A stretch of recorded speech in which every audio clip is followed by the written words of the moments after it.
one is the one to see. Call 387-2323. LA filing number 16-7969. WNXX, Jackson, KNXX, Donaldsonville, and WDGL HD2 Baton Rouge. This hour brought to you by Spencer Callahan Injury Lawyers, LA 21-12681. Offices in Baton Rouge. Now, The Hunt Palmer Show. You are now listening to The Hunt Palmer Show, brought to you by Corks, Cajun Fried Fish and Shrimp on 104.5 ESPN Baton Rouge. Locking down the middle of the day. Live from the Mercedes-Benz of Baton Rouge studios. This is Hunt Palmer.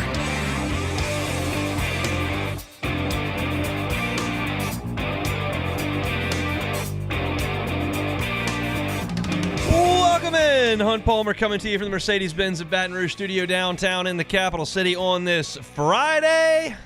Working towards the weekend.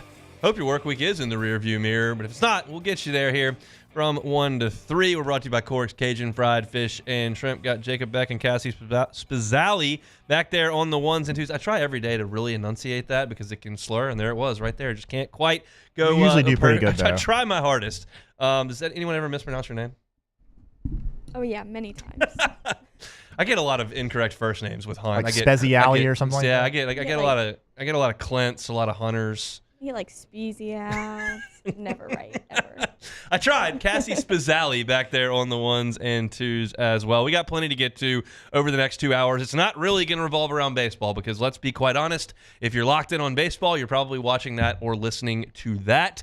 And we'll keep you posted on the score if you'd like to hang out with us here for the next 2 hours. But we're not going to break down RPI resumes and what LSU's doing in the game currently because, well, that's not a good use of the 2 hours that we've got here. So we're going to talk a ton of football. We're going to talk with Preston Guy coming up at 1:45. We're going to talk with J.D. Piquel at 2 o'clock. Their top 25 over at On 3 came out for the fall, and their top 100 players in college football came out this week as well. So we'll talk football with J.D. Piquel at 2 o'clock. Ross Jackson from Locked On Saints is going to join us at 2:15 as well. So lots and lots to get to here over the next 2 hours. We start with some disappointing news on the recruiting trail for LSU, as last night we learned the decommitment of Decommits Moore became official. Decommits Moore, the number one wide receiver in the nation out of the Dallas area, huge speed threat, and a teammate of LSU running back signee now, and that name completely escapes me. But, he's a teammate of, let's go back to his class and we'll see. I can't think of the running back's name in live radio. That happens quite often. But he's a teammate of, it's just still not coming to me. Help me out, Beck. Can you give me the running back's name? For who? The running back that signed with Caden Durham. I could not think of his name. High school teammate of Caden Durham over there at Duncanville, number one wide receiver in the country, part of that big trio that is coming in as the number one running back, number one quarterback, number one wide receiver with Bryce Underwood and Harlem Berry. He made his decommitment official last night. I don't know that this was completely shocking to those that follow recruiting very, very closely. There have been whispers that potentially Decommits Moore may look elsewhere, and it turns out he is going to do so. He didn't say in his decommitment post on social media whether or not LSU was still in the running. He did say that they've got a culture like no other, but he's going to look around. And let's be very honest, it is financially in your best interest to look around at this point in your high school career, especially when you're the top-ranked wide receiver in the nation. Obviously, Texas is going to come calling. You figure Oklahoma will come calling as well. LSU's got a really good sales pitch for him. You've got the number one quarterback in the country committed in your class that you would figure you'd have a couple of years to play with. And I don't know if LSU is completely out of the race or not, but Decommits Moore does announce that he's going to look around. It is very disappointing. But if there is one position that I feel good about LSU restocking the shelves, it's probably wide receiver. We've seen an amazing run of wide receivers come through here over the last 25 years, and Decommits Moore looked like he was in line to be the next one, but turns out he is looking elsewhere. LSU now, when you look at their signing class, does have one other wide receiver commit in the class. That's Teron Francis from Edna Carr. He's thought of as a four-star prospect by On 3 and ESPN. Rivals and 24/7 and Rivals have him as a three-star, but he's thought of as a really talented wide receiver, and LSU does a really, really good job of identifying those and bringing them in. So you certainly want to continue to recruit Decommits Moore and try to get him back in the boat. And I think LSU's got a good case there, but the fact that he decommits does not sound great for LSU. You look at what it does to their recruiting class, and this signing class looks monster. At this point, you've got 11 commitments. I mentioned Bryce Underwood. I mentioned Harlan Berry. Jabari Antoine is a 4-star recruit in this class. So is Tyler Miller. Interior offensive lineman Devin Harper. Linebacker Charles Ross. Keelan Moses from here at U-High is a 4-star recruit. I mentioned Francis. J.D. LaFleur is a highly regarded tight end with some great size. Brett Bordelon is thought of as a really strong offensive lineman prospect. So still a class that's got a ton of juice behind it. But you're looking at a class that now on 3 jumps down to number 2 in the country. And according to 24/7, LSU with the 6th best class in the country. Long way to go from that to that early signing. Well, not as long as it used to be, but a long way to go for that early signing period. But at wide receiver, LSU looks pretty good at this point. You certainly are going to miss what Malik Neighbors and Brian Thomas brought, but you've got such great numbers and such great depth at the wide receiver position in your current roster. And if you look at the guys that are coming in, you weren't heavy on wide receiver in this class that just signed and is either enrolled in January or will this summer. But you did have Jelani Watkins, who was a 4-star, come in at wide receiver. And you had Michael Turner from John Curtis come in at wide receiver. And then I think, that was it at wide receiver. So you had 2 guys bring in there, and then you bring in a transfer in Xavier Thomas and certainly C.J. Daniels. So, look, it's a big loss to have lost Decommits Moore as a commitment from this class. And I hope that LSU continues to foster that relationship and can try to get him back in the boat. But it feels like it's unlikely if you listen to what the experts have to say. He's going to be a guy that's going to probably cash in quite significantly on an NIL front, and he's got a lot of teams lining up for his services. And when you create a bidding war, you can really ratchet that number up. I know that's something that people are really uncomfortable talking about, but we know that it is the reality now. And certainly LSU does have money in the coffers. We talked to Wilson Alexander earlier this week. He wrote a great piece up on The Advocate about where LSU sits in the NIL front. Said last year about $4 million for the team. They're budgeting $8 million for this year. There are some teams that are up closer 13 and 14. Some teams on the lower level down closer to 5. LSU's right there in the middle of that. And most of that is going to be spent on bringing in high schoolers and retaining your current roster. That's the way that LSU is setting up their money. They're going to make sure that when you get somebody into the program, and they do produce, for this roster, for the sake of the discussion, it's guys like Will Campbell, guys like Harold Perkins, guys like Emory Jones, guys like Greg Penn. I mean, these are the guys, that you're talking about. You're going to keep them around. You're not going to, generally speaking, unload the war chest on some mercenaries from the transfer portal that come in. So I don't think that this is a situation where you look at LSU and say, oh, they just simply don't have the money. I think it's a situation where there are some other suitors, and Decommits Moore thinks it's in his best interest to kind of look around. Why lock yourself in a box when you can create some market value? I would love it if Joe recruit, Decommits Moore in this case, would say, just want to go play for the Tigers. I've got purple and gold in my heart. But we know that that's just not necessarily the reality for a lot of high schoolers. And so Decommits Moore kind of opens the market back up for himself.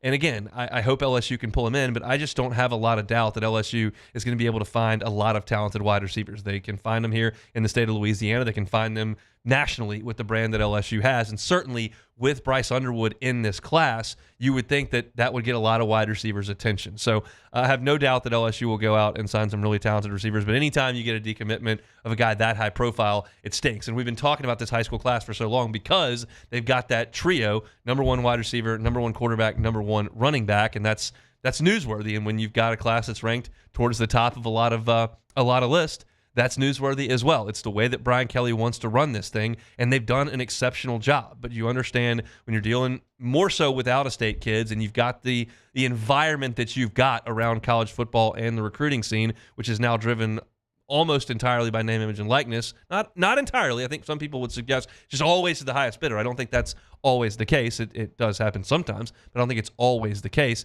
In this situation, LSU is going to have to work a little bit harder to try to get Decommits Moore in the boat. I would think having a Duncanville teammate in the signing class ahead of him, I would think having Bryce Underwood would be a strong pull, but obviously there are other factors that are going to play here with Decommits Moore's recruitment. So it's a situation that is fluid, as all recruiting situations are, and we'll see what develops here moving forward. But a bummer for LSU to fall out of the top spot on 1-3, to lose the number 1 wide receiver in the country as far as commitments goes. We'll see how things shake out, but I trust this staff implicitly to recruit. When you look at the guys they have got on this staff, and for wide receiver, you're talking about Cortez Hankton, who's been great at recruiting at 2 different stops. There is a relentless group of recruiters that I'm certain will fill those shelves with DeCorian Moore or without, because they've got a staff that's excellent on the recruiting trail. So bummer of news, but I think there's good news around the corner for LSU on the recruiting front as long as they've got this staff in place. That's some LSU football talk here. To start things off, we'll talk with Preston Guy coming up in about 35 minutes about some LSU recruiting. We'll certainly touch on DeCorian Moore and where things go from here as well. And we'll talk about the defensive tackle ad that LSU got in JVR Suggs earlier this week. So we'll do that with Preston Guy coming up here in about 30 minutes. If you're looking for LSU football talk all year long, you can get that on our YouTube channel, Hunt on LSU. So we invite you to go check that out. Our Friday shows are brought to you by Corks, Cajun Fried Fish and Shrimp. Looking for a late lunch? It's on Government between Foster and Jefferson. Awesome, delicious, crispy fried catfish, jumbo Gulf shrimp, crispy shoestring fries, the honey butter rolls, the coleslaw, hush puppies. It's all there at Corks. Get on by and check them out for a late lunch on this Friday. LSU baseball taking on Ole Miss in Game 2 of that series over at Alec Box Stadium. When we come back, we'll get you a score update, and we'll talk a little bit about what on this morning before the sun came up. That's next. You are now listening to the Hunt Palmer Show. Every shot, every goal, ESPN Bet has fans covered for the biggest moments on the road to a championship. The exclusive sportsbook of ESPN is the only place to find special offers and promotions from your favorite ESPN shows and personalities throughout the playoffs. New users can get a bet reset up to $1,000 in bonus bets if your first bet doesn't win. Download ESPN Bet today. What a play. Must be 21 or older. Gambling problem? Call 1-800-522-4700 in partnership with the Bears Lake Charles. Terms and conditions apply. See app for details. In times of need, get a full list of phone numbers, websites, and other important emergency information on the Demco Stormwatch page at 1045ESPN.com. Bayou Chrysler Dodge Jeep Ram is taking $11,000 off the new 23 Dodge Charger. We're open for business in our beautiful new showroom and taking $11,000 off the powerful new Charger. All new Bayou vehicles come with a 1 million mile warranty. The crew at Bayou Automotive is going to do right by you. Hey, it's Matt Moscona. For years, you've heard me tell you about Insurance Network of Louisiana, helping you find better coverage for less money. But it's not just for your home and auto. They also offer commercial property. So, retail stores, professional offices like doctors, dentists, attorneys, clothing boutiques. Insurance Network of Louisiana can find you better coverage for less money. They service the entire state of Louisiana, and they're local. So call today at 293-0450 or lainsurance.net. The Windsor Senior Living Community in Mandeville, Louisiana is a beautiful, vibrant apartment community geared toward seniors. They are nestled right in the heart of Mandeville, where seniors live a more carefree lifestyle in spacious apartments with the peace of mind that comes from having a little extra help. Call the Windsor at 985-624-8040 to schedule a lunch and tour. Come see how the Windsor can be your passport to peace of mind. Yo, Jake here from my friends over at Community Steel Company located in Gonzales, Louisiana. The local place you can turn to for all of your metal building needs. Notice I said local, not Houston, not Dallas, not Atlanta, but right here in Gonzales. Visit them at their brand new state-of-the-art website at communitysteelco.com or pick up the phone and give them a call today to answer all of your questions on your metal buildings, roofing and sheet metal, and any other steel needs you or your business need at 225-647-2020. Breck teamed up to reimagine your parks, and you imagined big. With your help, we went to work creating 12 beautiful community parks across the parish. A family-sized water park, miles and miles of trails, and parks just for your dogs. There are more places to splash, to explore, to run wild, and even soar. You imagined, we delivered. Gold. Breck, your #1 park system in the nation. Electricity is all around us, and our families depend on it. Every day is sparked by the power of a cold drink or a warm meal, a movie night, and a comforting light at the end of a dark hallway. From sunrise to sunset, playtime to bedtime, our team is ready to take care of your electrical needs. Even in the case of an after-hours emergency, the light in your life shines brighter with Mr. Electric. Bayou Ford has the new inventory to get you in a new Ford truck or SUV today, or customize your next vehicle just the way you want it. All new Bayou Ford vehicles come with a 1 million mile powertrain. Hannegriff, join us for the Monday edition of Live at Lunch from the Queen Casino, downtown Baton Rouge. We'll take a look back at LSU's baseball weekend as well as a PGA championship and get you ready for the SEC tournament. Live at Lunch from the Queen, 11 a.m. Monday on 104.5 ESPN Baton Rouge.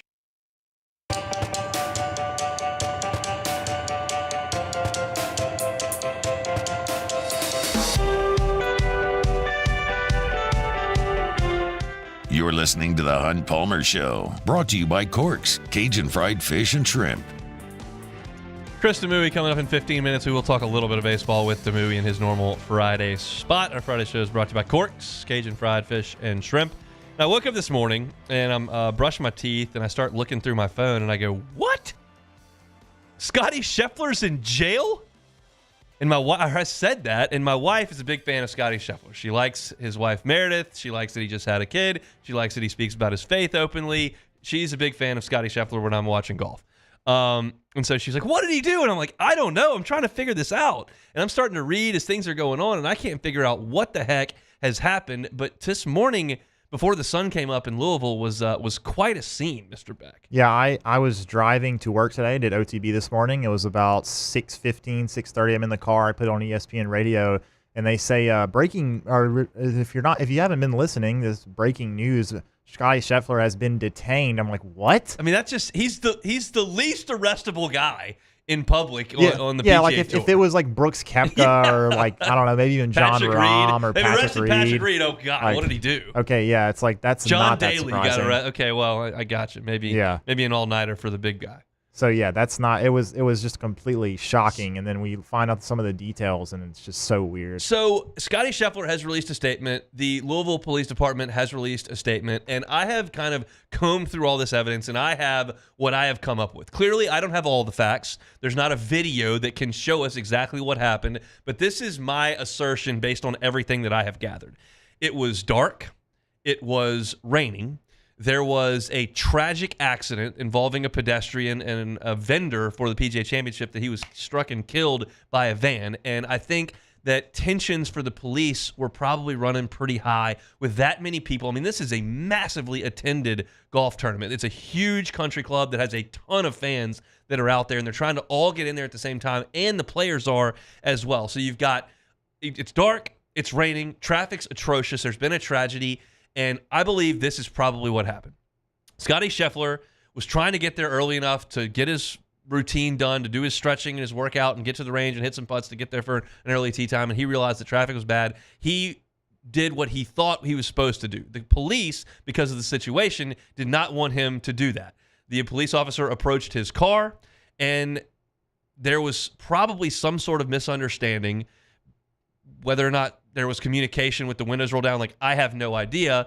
And I believe that the cop was probably a little overzealous in his policing, to use the actual term, of the situation. And Scottie Scheffler probably made a pretty big mistake here by going. I think it was probably pretty clear that he wasn't supposed to, and he did.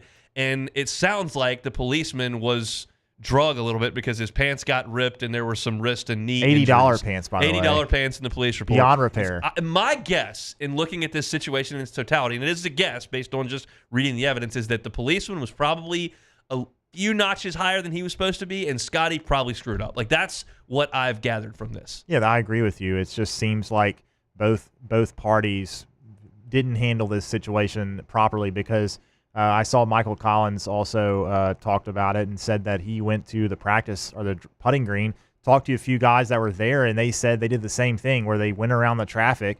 They're in marked cars. They went around the traffic, pulled up, and there's a guy there. They stopped, talked to him, and tell him, hey, we're golfers, we're here, and they let him through. So why it didn't happen the same way for Scottie Scheffler? Obviously, something had to have gone wrong, which is it seems that he just didn't listen to him and kept going. It's understandable. I mean, like, again, I talk about this Enneagram stuff all the time because we do it here at Guarantee, and everybody's got a different personality based on a number. My number in this Enneagram is 9, and 9 is non-confrontational, very chill, kind of let's go with the flow. And so I would never, like, ratchet things up, but I can see where if someone with a different personality is dealing with a tragic accident, hundreds of thousands of people trying to facilitate traffic and being a little bit on edge. Like, I can see where that would happen, and that's probably, I think, what happened with the cop. And then I think Scottie made a mistake in the dark, in the rain, that he probably should not have made. Now, the point has been brought up by a lot of people. Is like, how did they not rectify this before he was put in cuffs, put in a cop car, taken to prison, booked, and put in a jumpsuit and taken a mugshot? How did somebody not step in and go, wait a second, like, did we make a mistake here? And I understand that thinking, but I also want to say, like, and people know that I don't watch movies and I don't have any pop culture knowledge, and I'm basically an inch wide, a mile deep. It's just sports, and that's all I got. But if, like, I don't know who the main star is of Lord of the Rings. Like, I have no idea who the number one actor in that or actress would be. But if that person walked right through the door and told me his or her name, I would have no idea who that was and would just book them like they were anybody else. Like, I have no idea. I would have absolutely no idea. And so if these policemen and people that work at the prison, like, don't watch any golf, like, how they wouldn't know. Yeah. It's not like he's in the NBA and he's 7'1". He's a Normal 6'3" guy in workout clothes. And so I'm a little surprised that nowhere in the chain of events did someone go, wait, what do we do here? What happened? Okay, let's rectify. Because you usually don't get booked on felony charges, which this was, and released in 2 seconds on your own recognizance. Like, that doesn't happen very often. So at some point, somebody stopped it. I'm just surprised it got quite that far. Yeah, it's surprising to me as well. Especially, it's like, okay, you handcuff him, put him in the car, and then maybe it's like, okay, let's figure out what happened here and talk about it. But it seems like the police, or at least the guys that were there, were not very happy with what happened and the fact that their officer got dragged by a car. So they were probably a little upset, and they're like, all right, we're taking this guy to jail. We don't care who he is. I will say this. I did not love the cop that Jeff Darlington filmed, because Darlington was going to, like, film this. He's with ESPN, and he's filming Scottie Scheffler, and he's going, guys, and Scheffler's like, can you help me? And at that point, like, none of the cops, like, turned around, and then one of them did, and he turned around and goes, he's going to jail, and there's nothing you can do about it. It's like, dude, that's not exactly the temperament I'm looking for here. You want to tell him to back up, please, or let the cops do their job? Like, I'm perfectly fine with that. They've got a job to do there, and you need to put some guidelines in place. But, like, basically taunting Jeff Darlington was not the look I was looking for. Yeah, it seems like maybe the guy thought that he may have been, like, with Scottie Scheffler's camp or something, and he was just videoing it to try to show what happened. But in reality, Jeff Darlington he eventually said it. He's like, oh, I'm with the media. And then the guy was like, oh, okay, but still, it was like, What would you have said if you were Jeff Darlington? I realized that he said everything happened really quickly, which I gather. But, like, what? Because I would have said, guys, he's playing in the tournament. Would have been exactly what I would have said. Darlington, and it's not his job, by the way, to say that. That would just been what came to my mind. He just said, guys, and then he didn't really say anything other than, I'm going to back up and I'm media. And, like, I would have said, he's a player. Is what I would have said. Well, I don't know if that would have helped if they saw him drag a cop, but, like, that would have been what I said. For me, for situations like this, it's always hard for me to be able to say what I would do in that situation, because you never know how you're going to react when you see a cop and he's telling you to stop. It's like, okay, I may be able to think on the fly. If they can arrest Scottie Scheffler, like I can be right back exactly, in that car. Yeah, exactly. So I'm not sure that I'd be able to think that quickly to say, hey, wait, he's playing in the tournament. What are y'all doing? But obviously, that may have been a help if he had said that, but at the same time, it's tough to think on your feet when that's happening. What has been your favorite social media fallout from this? Whether it's the shirts that are already out at Valhalla that have Scottie in his mugshot, they already have free Scottie shirts out there. Is there a tweet that comes to mind too? Oh yeah, one of the ones I saw was Adam Schefter. Of course, Shefty's in the mix. Shefty's in. Of course, he's in the mix because this is a big event. No matter what sport it is, he's got to tweet about it. And he put out the tweet and he said, Scottie Scheffler is going to Valhalla right now, and somebody quote tweeted him like, "Oh my God, they killed him! He's going to Valhalla." That was Bunky Perkins on Twitter. He said they gave him the death penalty. Gave him the death penalty. That was quality stuff. As far as, like, the social media stuff goes, I enjoyed they got a guy on site at Valhalla that has a shirt that has Scheffler photoshopped in with Prison Mike from The Office with Steve Carell's character. He's got the bandana on, Prison Mike. Yep. So I thought that was very quality stuff. What did you this morning when he got to the golf course think? Like, what did you think he was going to shoot? I thought, I was like, okay, he can either come in and he's just going to be like, he's just going to be nails and just come in and shoot like 4 or 5 under, which I think he's either on that or on track to do it, or this is going to really mess with him and he's going to struggle to, like, focus on the game. But it seems like Scottie is a pretty good competitor and he's not going to let this phase him. And he probably also knows a lot more about the situation than we do. He may already know that, like, after talking to his lawyer, like, hey, don't worry about this. Nothing's going to come of this. Just go play golf, and maybe that's what's happened. All right, I have a question for you.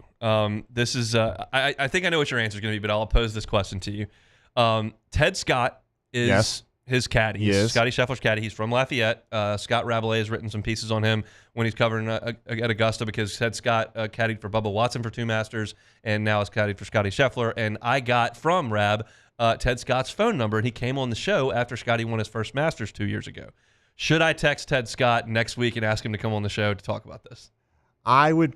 I mean, there's no chance he would. No, would there come isn't. No, you. But you, should I make the? I mean, is that you might my as well. responsibility? I think it's your journalistic responsibility to text him and say, "Hey, could you come on?" Yeah, but I don't want to do that. No, of course not. And maybe he may actually would come on if you said if you made a caveat and you said, like, don't worry, we're not going to talk about this. But that's obviously, the only reason that's I why to you would have him on. Unless he wins, like I mean, what do I want to talk about? Because Scottie finished T3rd at the the PGA. Yeah, I would assume that Scottie's representation are telling Ted to, hey, don't talk to anybody about this. There's an arraignment on Tuesday for Scottie Scheffler. Do you think that that happens? I think it might happen. You're supposed to dress appropriately when you go to court. Should he wear his green jacket? Yeah, maybe he should bring, and if he wins, bring the trophy with him if he needs to. I've got a court attire story before we get to Chris Demoo here coming up. So when I was in high school, I got a speeding ticket on the way to school. They had a speed trap set up right outside of school, and they were just picking off a kid every 10 minutes. Yep. It was a clinic. Easy. We were all trying to send text messages, but it was shooting fish in the barrel for the cops. I got a ticket. So it was my court date was during the summer. And I went with my mom, and I was wearing a polo shirt like I have on now and shorts and tennis shoes. Oh. And I went to the courtroom, and you cannot wear shorts in the courtroom, and I didn't know that. So I was looking, for a high schooler, very presentable. I had on a polo shirt tucked in with shorts on. You cannot wear shorts in court. Need pants. So I looked at my mom, and I said, I've got baseball pants in my car.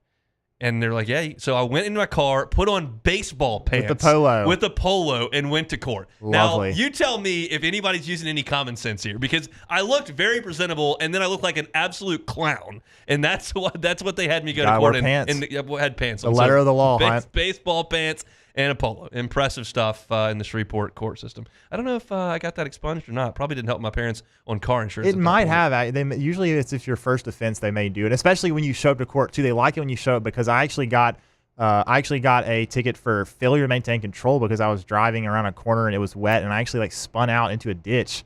And my car was stuck there, and a state trooper shows up, and he lets me sit in the car with him waiting for the tow. I'm like, okay, I didn't even know that was a ticket. Yeah, well, exactly. So I'm sitting in the car. I'm sitting in the squad car with him and waiting for the tow to show up. And the tow shows me. He's like, hey, I'm sorry, but I got to give you a ticket. I'm like, what? Okay. So he gives me this ticket for failure to maintain control. I show up on the court date and go in there, and the judge left. She's busy with another case. She's like, I don't have time for these tickets. So the district attorney's there and just going through and rattling them off. I walk up, and they're like, hey, did anyone get hurt in this accident? I'm like, no. And they're like, okay, see you later. See ya. You're Bye. done. Yeah. Great. That's a good use of everybody's time. Yes. Awesome. LSU leads 2-0. They got runners in scoring position in the 5th inning. Liam Doyle, the Ole Miss starter, has been chased from the ballgame. We'll talk a little bit of LSU baseball coming up with Chris Demoo. You're listening to a Friday edition of the Hunt Palmer Show. You are now listening to the Hunt Palmer Show. Summertime is around the corner. That's pool time. That's grilling time. It's time to spend a little bit of time outside. And if you're doing that, how about you hang out by the pool or out by the grill with some tunes? Controlled right there by your phone with an app. You can do that if you give a call to the folks at Audio Video Security Solutions. They've done a great job at my house of wiring a speaker outside. The little guy loves to play outside, hit T-ball, that kind of stuff. I want to listen to some tunes or some radio while I'm out there. I can do it. I can listen to this station right here on my outdoor speakers. They can do that for you at Audio Video Security Solutions. Mitchell Fisher is the owner, local company right here in Baton Rouge, and they would love to help you. His phone number is 225-439-7920. That's 439-7920 here in the Baton Rouge area code. You can also check him out online or on Instagram. On Instagram, it's AVSS_BR, and online, it's AVSSLA.com. Audio Video Security Solutions, AVSSLA.com. Our listeners fire off their opinions on the jimsfirearms.net hotline at 499-1045. Keep listening for your next chance to shoot us your thoughts with the jimsfirearms.net hotline on 1045 ESPN Baton Rouge. Bayou Ford has the new inventory to get you in a new Ford truck or SUV today, or customize your next vehicle just the way you want it. All new Bayou Ford vehicles come with a 1 million mile powertrain warranty. The crew at Bayou Ford is going to do right by you. When it comes to ending cancer, we push forward, always working together for you. That's why our cancer experts at Ochsner have clinically integrated with MD Anderson Cancer Center. This means advanced cancer care, including access to life-saving clinical trials and integrating care to treat the whole you. Introducing Ochsner MD Anderson Cancer Center. Long live you. Farming is a way of life for us. It's not something we get up in the morning and dread going do. It's just something we go to bed at night looking forward to getting up to go do. John Deere equipment is what we as farmers strive to have. So it's in your blood, it's in your veins. It's just a part of who you are. Green is what we want to be in. The other tractors were acquired to patch it up to get to where you want to be. Where we want to be is in John Deere. Flip the switch and learn more about what it means to be powered by sunshine at sunequip.com. Bayou Chrysler Dodge Jeep Ram is taking $11,000 off the new 23 Dodge Charger. We're open for business in our beautiful new showroom and taking $11,000 off the powerful new Charger. All new Bayou vehicles come with a 1 million mile warranty. The crew at Bayou Automotive is going to do right by you.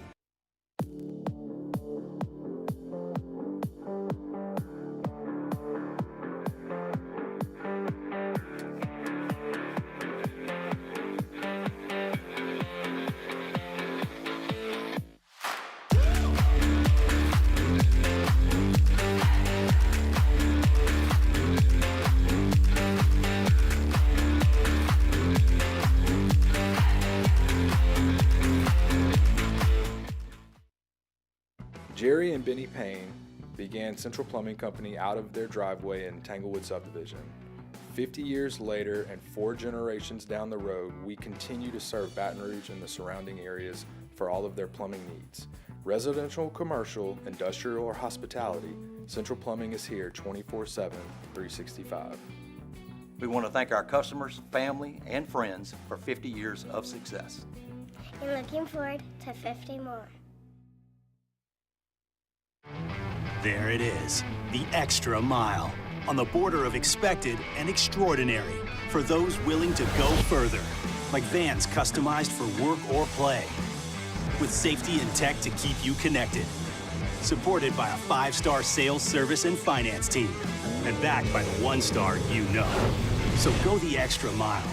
It's never crowded, because so Moscona inviting you to join us for Friday's AFR, presented by Don Juan Cigar Bar. The Riot Radio Hours return. Recap Game 1 of LSU Ole Miss. Get you set for the rest of the weekend. Join us 3 to 6, 104.5 ESPN Baton Rouge.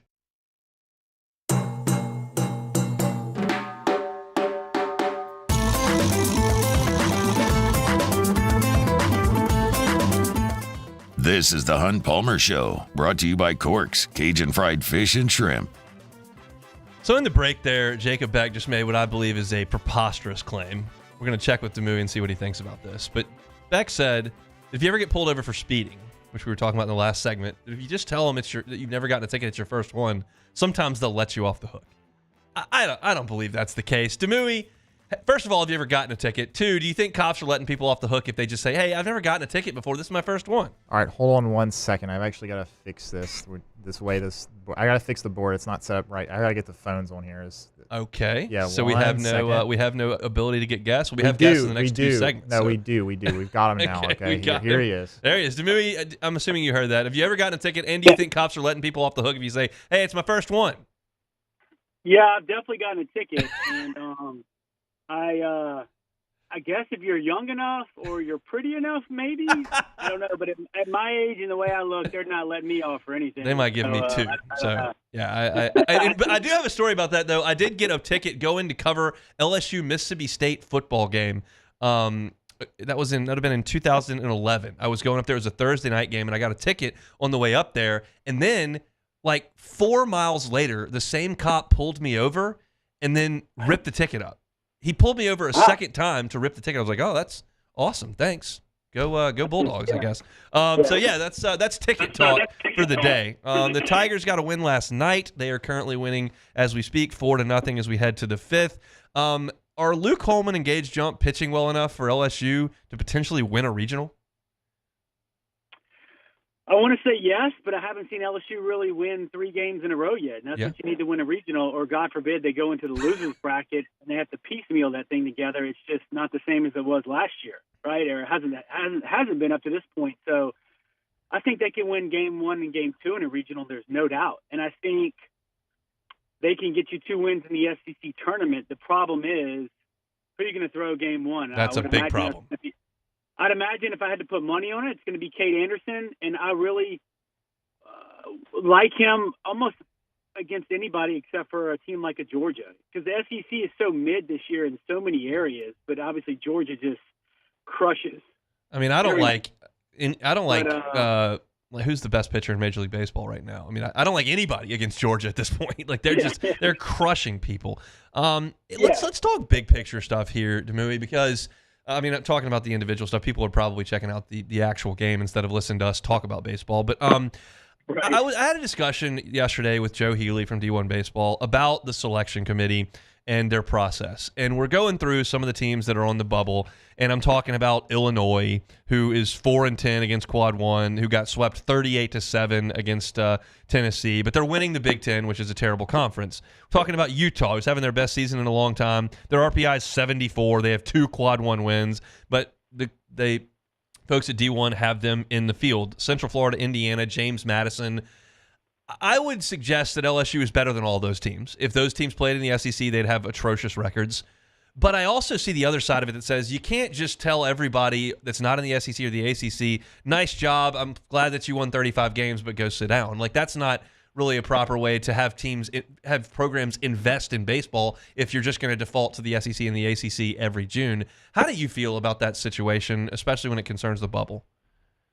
I mean, I saw your tweets and I agree with you, but then, when you bring up both points, if I'm a player at Illinois or Utah, I want to get in the tournament. I want to get in a regional, maybe your only chance ever if you're a player at one of those programs, whereas LSU, it's expected. So I don't know. To answer your question, I really don't know. I mean, it's a tough one because I can see both sides as a player. You feel like if you're in another conference, and you can't help who your coach schedules out of conference. If LSU doesn't want to play you, or you don't have the money to take a trip to play Clemson or Tennessee and potentially get your brains kicked in, you may not make that trip, and you just do the best of what you can if you're one of those lesser programs. So you can only, from their side, you can only beat who's in front of you. From LSU's side, you could say, yeah, if we're in the Pac-12 or the Big Ten, we probably winning that thing right now. Even though we're not great, we're better than those teams. So it's tough for me as a player and as a fan because I see both sides of it. So I don't envy those guys. I just hopefully it breaks LSU's way this year and they can take care of business today.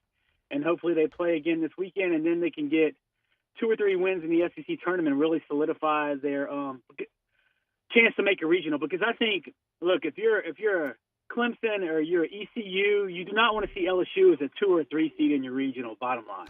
No, because you're probably looking at Luke Holman in that Saturday night game, and that's just not a spot that you want to be in as a 1 seed. So, look, so let's just talk about. I mean, if you were in the committee room and they gave you 2 teams, if LSU gets to 13 wins, we're not having a discussion because Ole Miss will be out and Florida is likely out, and then at a certain point, you're in the SEC pecking order so high up that you're going to get in. But let's just say LSU has 12 wins in the league, they win today and lose tomorrow. And you're looking at a 12-18 LSU team that wins 2 games in Hoover, and all of a sudden they've got 8 Quad 1 wins. Their RPI is 32, and you're looking at an Illinois team that's RPI is 57 with 3-4 Quad 1 wins who got dominated by Tennessee in the one SEC weekend they play. Are you putting in the Big Ten champs in Illinois? Good job, you won your conference, you're in. Or are you going with what you think is the better baseball team in LSU who went 12-18 in their league? Oof. I mean, I think in that argument, if I'm in the committee, it's tough to turn. Look, if I have to take off my purple and gold sunglasses, you're saying that's the Big Ten champ, and I'm in that committee. I mean, what kind of a message does that send to everybody else if you're the NCAA? You're the Big Ten champ, and you can't even get into a regional. Like, I know people are probably, if they're listening to us, saying, well, you're completely wrong, Demouy. But if you want to expand baseball, it's tough to hold the conference champ out of a regional. Let's be honest. But I think the good thing LSU has going for them is obviously a little bit of a left turn from your question is the fact that Alabama's not great, Florida's bad, Vanderbilt's not great, South Carolina's average. I mean, once you get past Kentucky, Tennessee, and Arkansas, the conference is so mediocre. You hope LSU can beat some of those other teams in. You know, I would think they have just as much of an argument as some of those other teams.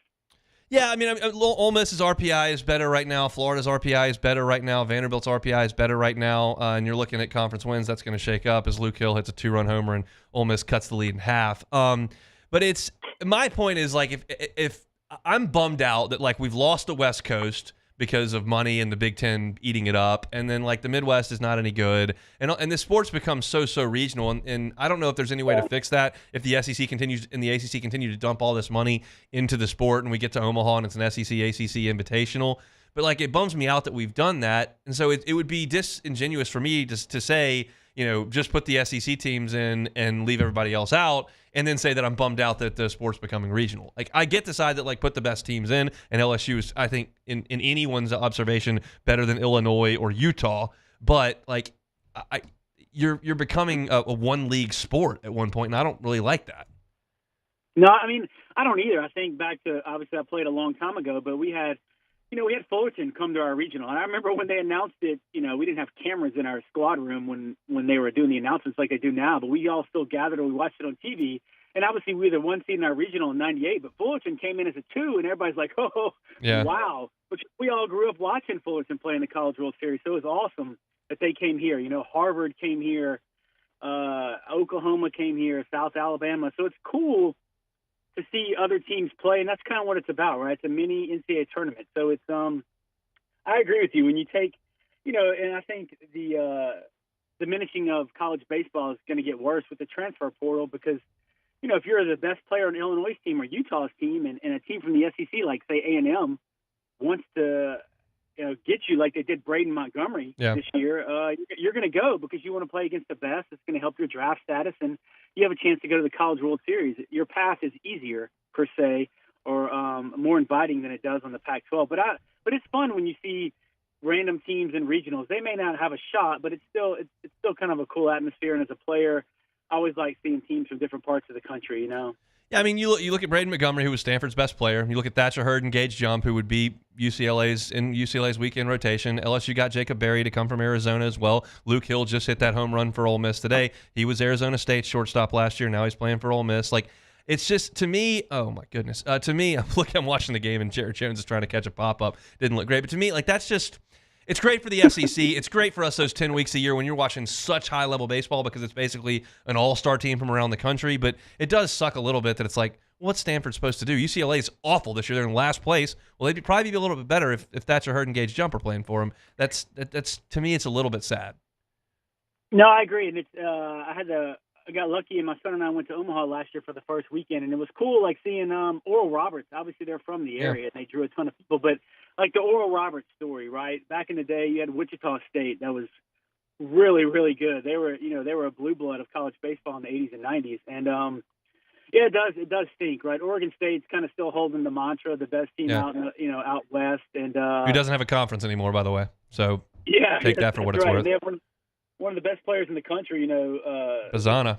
Travis Bazana was, you know, he's a freak. He's the West Coast Charlie Condon. Yeah. You know, it's like nobody over here hears about him, but he was in our regional last year, and you're like, that guy is really, really good, and he's going to be in the big leagues in a couple years. But I agree. You know, I think college baseball is better when it's a national sport, and I don't want to see just an all ACC and SEC College World Series. Speaking from a fan's perspective, it's better when they have just kind of random teams in there, or like, you know, Oral Roberts, or you got a Fresno State that won it several years ago. I mean, you're going to have your Wakes and your Tennessee's, Arkansas's, LSU's, Florida State's. You're going to have those teams, but it's cool. Like if an Indiana State made it, or a UConn made it, or a Grand Canyon somehow made it through a regional. I think that's a cool story to have at the College World Series. You know, as a fan, you just get to see different teams that you're not really aware of a lot of times.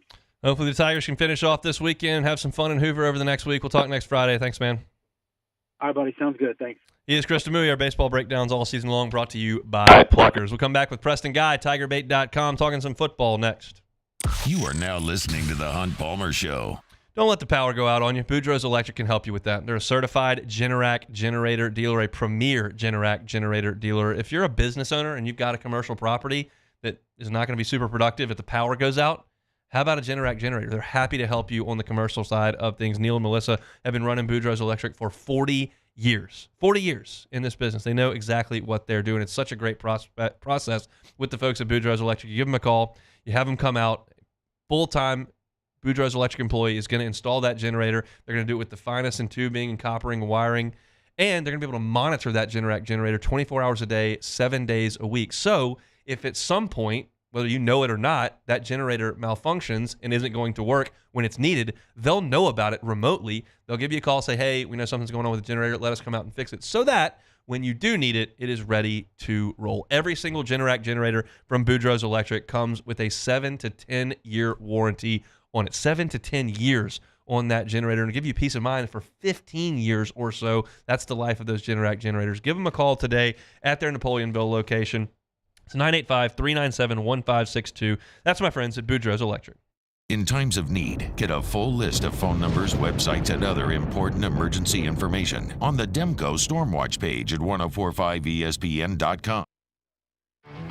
There it is, the extra mile, on the border of expected and extraordinary, for those willing to go further, like vans customized for work or play, with safety and tech to keep you connected. Supported by a 5-star sales, service, and finance team, and backed by the 1-star you know. So go the extra mile. It's never crowded, because so few have what it takes to go there. Mercedes-Benz Vans. At Relief Windows, we're more than windows. We're windows, doors, hardy plank, and vinyl siding. But our #1 product is always customer satisfaction. Visit us online at reliefwindows.com. Oh, by the way, we do shutters too.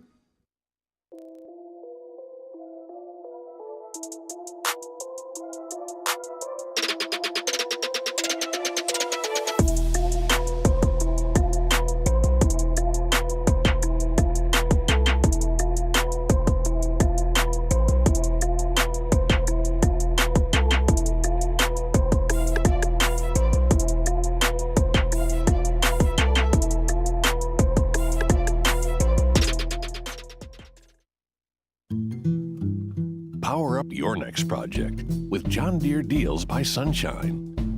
Whether you're working hard or playing hard, our knowledgeable team will help you find the right product for you. Ask us about our amazing tractor package promotions. Learn more about what it means to be powered by Sunshine at sunequip.com.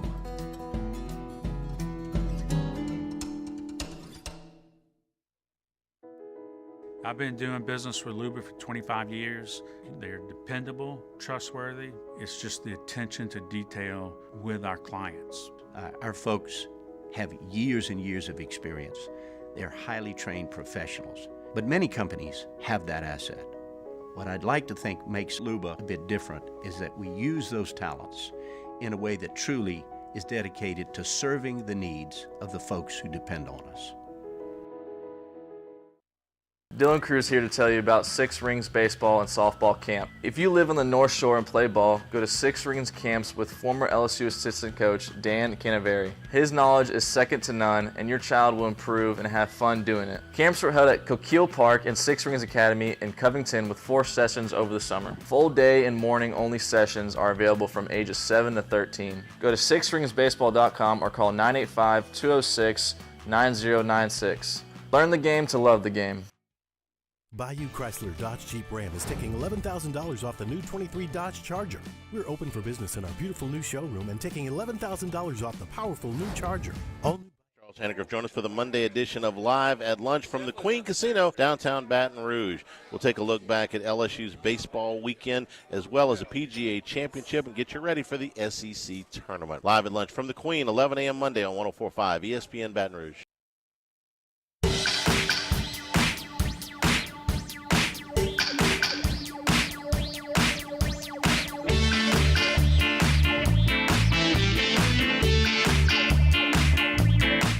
You're listening to The Hunt Palmer Show, brought to you by Corks, Cajun Fried Fish and Shrimp. Let's talk some football. Preston Guy, TigerBait.com, always with us in the first hour, usually at 1:15. We'll bump it back a few minutes here and chat some football with him. He of TigerBait.com, joining us on the Jim's Firearms Hotline. Preston, how are you? Yeah, I'm doing very good, Hunt. I don't know if you saw that trailer this morning, but I'm giddy. I'm very giddy today. So do you go straight for LSU on NCAA, or are you going to start out as the offensive coordinator at Miami of Ohio or something? Okay, so this is a science to this question. You're asking loaded questions here, Hunt. Day one, I'm taking anybody who comes. You know what I mean? We're taking them all down.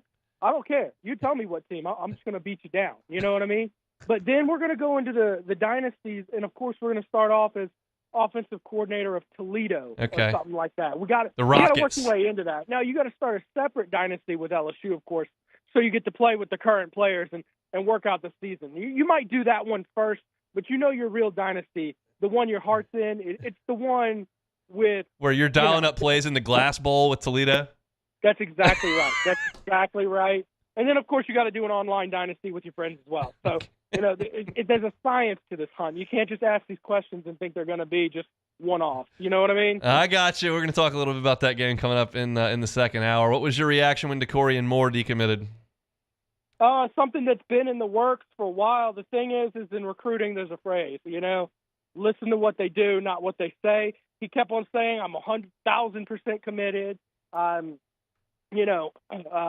grew up dreaming of playing for LSU and all these things he kept on saying, but then he took a visit to Ohio State. Yeah. And while all the other guys were on the 707 team together, he's taking visits all over. He set to visit Oregon and flirting with Texas. And it's like he was talking to other schools more than he was talking to LSU at a certain point. So it kind of was one of those things where you hope LSU can hold on, but we'll see. Now he's out here saying, his recruiting is not open, whatever that means. So I think technically it's always open. Until you put pen to paper, it's always open. Yeah, I don't really understand. I guess that means he's trying to tell coaches, leave me alone. I got this. Whatever. So, yeah, it's a huge loss. The good news is LSU really is in some big-name recruits. They're in on Jamie French, who's a 5-star guy. They're in Khalif Lockett, who's another 5-star, number 2 receiver in the country. And I think Cortez Hankton was kind of planning that. He kind of knew this was a fickle recruitment or a soft commit and kind of was making some backup plans for this. The other thing is I'm not going to mitigate this loss because Decommits Moore is an outstanding player. I'm never going to be the guy who says, well, he decommitted. He wasn't good anyway. Yeah. He's fantastic, man. If you look at that Duncanville offense, I mean, he's a huge part. He's definitely deserving of being the number 1 receiver in the country. But LSU, even through the worst offenses we've seen, still was able to recruit a bunch of elite receivers. This is Louisiana we're talking about.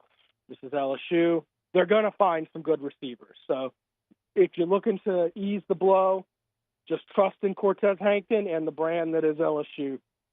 JVR Suggs commits to LSU, defensive tackle out of Grand Valley State. Your reaction there? I think he's a good addition. He's a quick guy. He got some good moves. He's not a guy who racks up, 10 tackles a game. He had 42 tackles in 2 years. A little slender, but he's a guy who adds some experience and depth, which you definitely need at defensive tackle.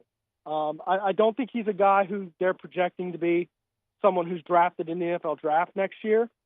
But he's a guy who can give you some good, serviceable reps. Whereas the guys you were missing on, those are clearly NFL players just waiting to be drafted, basically. 3rd, 4th round picks, you weren't willing to pay what some of these other teams were and overpay and risk disrupting that locker room because, I think there's a reality when it comes to those guys. You're asking something like $1.2 million. Yeah. You're making more than any other player on the team, period, no matter how good they are. And you're probably making more than most of the coaches. So I think that there was a little bit of, we're okay with guys making money, but we're not going to overextend and we're not going to risk our 2025 class to bring in a one-and-done guy who's going to be a 3rd-round NFL pick. I got 1 minute left. I got about 8 or 9 guys, depending on how you classify Paris Shand, at defensive tackle for options. Do you feel okay about that? Yeah, I think they really do need to switch someone based on what's left in the transfer portal. They already switched Kimo Makanele to defensive tackle, and he looked pretty decent there. I mean, they're getting close to bodies. They might need to switch a guy or two. I look at a guy like the 3-star defensive end out of Santa Monica. I'm trying to remember his name, Carpenter, right? Yeah. I would really like to see him bulk up and play some defensive tackle, but I don't think that's been quite in the works yet. But, yeah, no, definitely someone. Someone's going to switch. Probably one of those 8 you've got highlighted should switch, but probably not more than that. Because once you start looking, you got Dominic McKinley, you got Sean Washington, you have bodies. It's starting to get to the point where you really just need quality, not quantity. Preston, have a great weekend. We appreciate it, man. All right, Hunt. See you soon. He's Preston Guy, TigerBait.com for your team coverage, recruiting coverage. He and Mike Scarborough got you covered also on their YouTube channel. LSU leading 4-2 in the bottom of the 6th inning. They got runners on 2nd and 3rd with 1 out as Alec Milazzo just put a bunt down, turn things over toward the top of the order. We'll see if LSU can add to their lead and try to take game 2 of this series and the series against Ole Miss. Really, probably need to get 3, though, so we'll see. And we'll keep you updated as we move forward here. That's hour number 1 here of our Friday show, brought to you by Cork's Cajun Fried Fish and Shrimp. Open things up, talking about Decorian Moore out as a commitment at LSU. In the second segment, talked a little PGA Championship as Scottie Scheffler got arrested this morning before making his tee time. Then Kristen Moody talking some baseball and Preston Guy talking some football. You can catch all that on demand wherever you find your sound, whether it's Google, Apple Podcasts, Spotify, or, of course, on YouTube. We'll take a time out for Sports Center. When we come back, J.D. Pikelov on 3 Sports. Their top 25 moving into the offseason on college football, as well as their top 100 players. That is next on this Friday.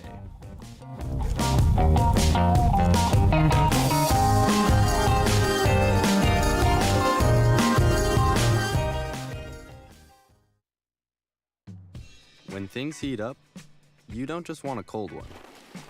You want the coldest one. The cold lagered, cold filtered, cold packaged one. Mountain Cold Refreshment. Coors Light. Choose chill. Bayou Chrysler Dodge Jeep Ram is taking $11,000 off the new 23 Dodge Charger. We're open for business in our beautiful new showroom and taking $11,000 off the powerful new Charger. All new Bayou vehicles come with a 1 million mile warranty. The crew at Bayou Automotive is going to do right by you.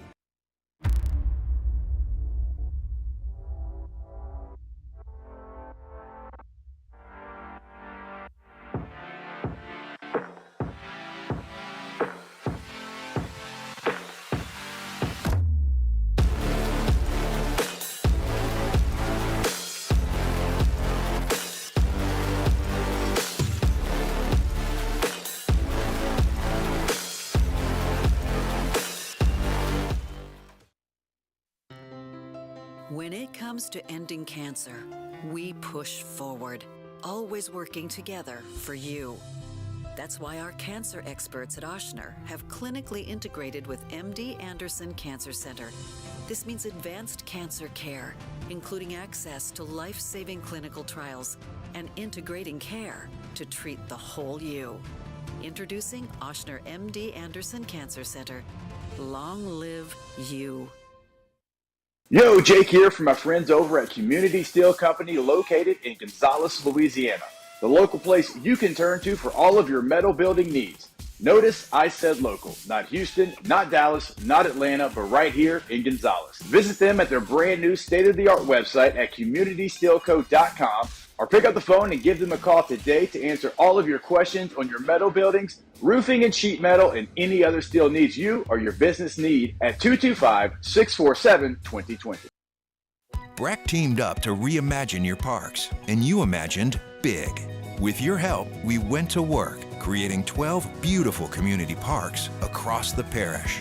A family-sized water park, miles and miles of trails, and parks just for your dogs. There are more places to splash, to explore, to run wild, and even soar. You imagined, we delivered. Gold. Breck, your #1 park system in the nation. Electricity is all around us, and our families depend on it. Every day is sparked by the power of a cold drink or a warm meal, a movie night, and a comforting light at the end of a dark hallway. From sunrise to sunset, playtime to bedtime, our team is ready to take care of your electrical needs. Even in the case of an after-hours emergency, the light in your life shines brighter with Mr. Electric. Hey, it's Matt Moscona. For years, you've heard me tell you about Insurance Network of Louisiana, helping you find better coverage for less money. But it's not just for your home and auto. They also offer commercial property. So, retail stores, professional offices like doctors, dentists, attorneys, clothing boutiques. Insurance Network of Louisiana can find you better coverage for less money. They service the entire state of Louisiana, and they're local. So call today at 293-0450 or lainsurance.net. There it is, the extra mile, on the border of expected and extraordinary, for those willing to go further, like vans customized for work or play, with safety and tech to keep you connected, supported by a 5-star sales, service, and finance team, and backed by the 1-star you know. So go the extra mile. It's never crowded, because so few have what it takes to go there. Mercedes-Benz Vans.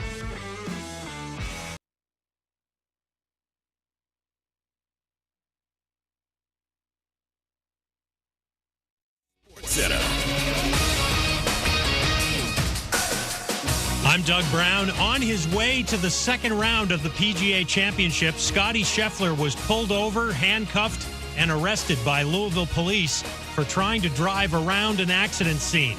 He was later released but faces multiple charges.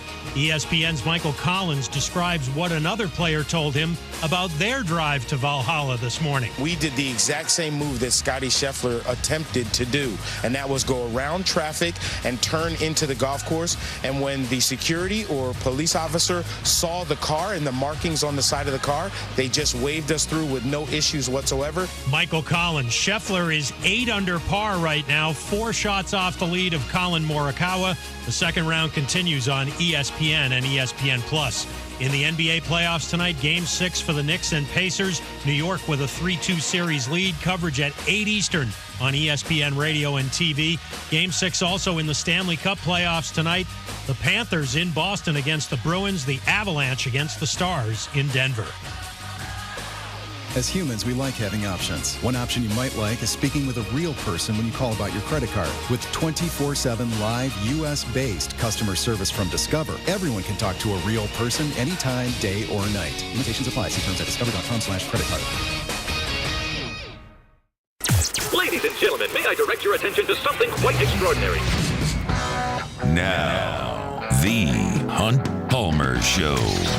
The Hunt Palmer Show on 104.5 ESPN Baton Rouge. Brought to you by Cork's Cajun Fried Fish and Shrimp. Live from the Mercedes-Benz of Baton Rouge studios. This is Hunt Palmer.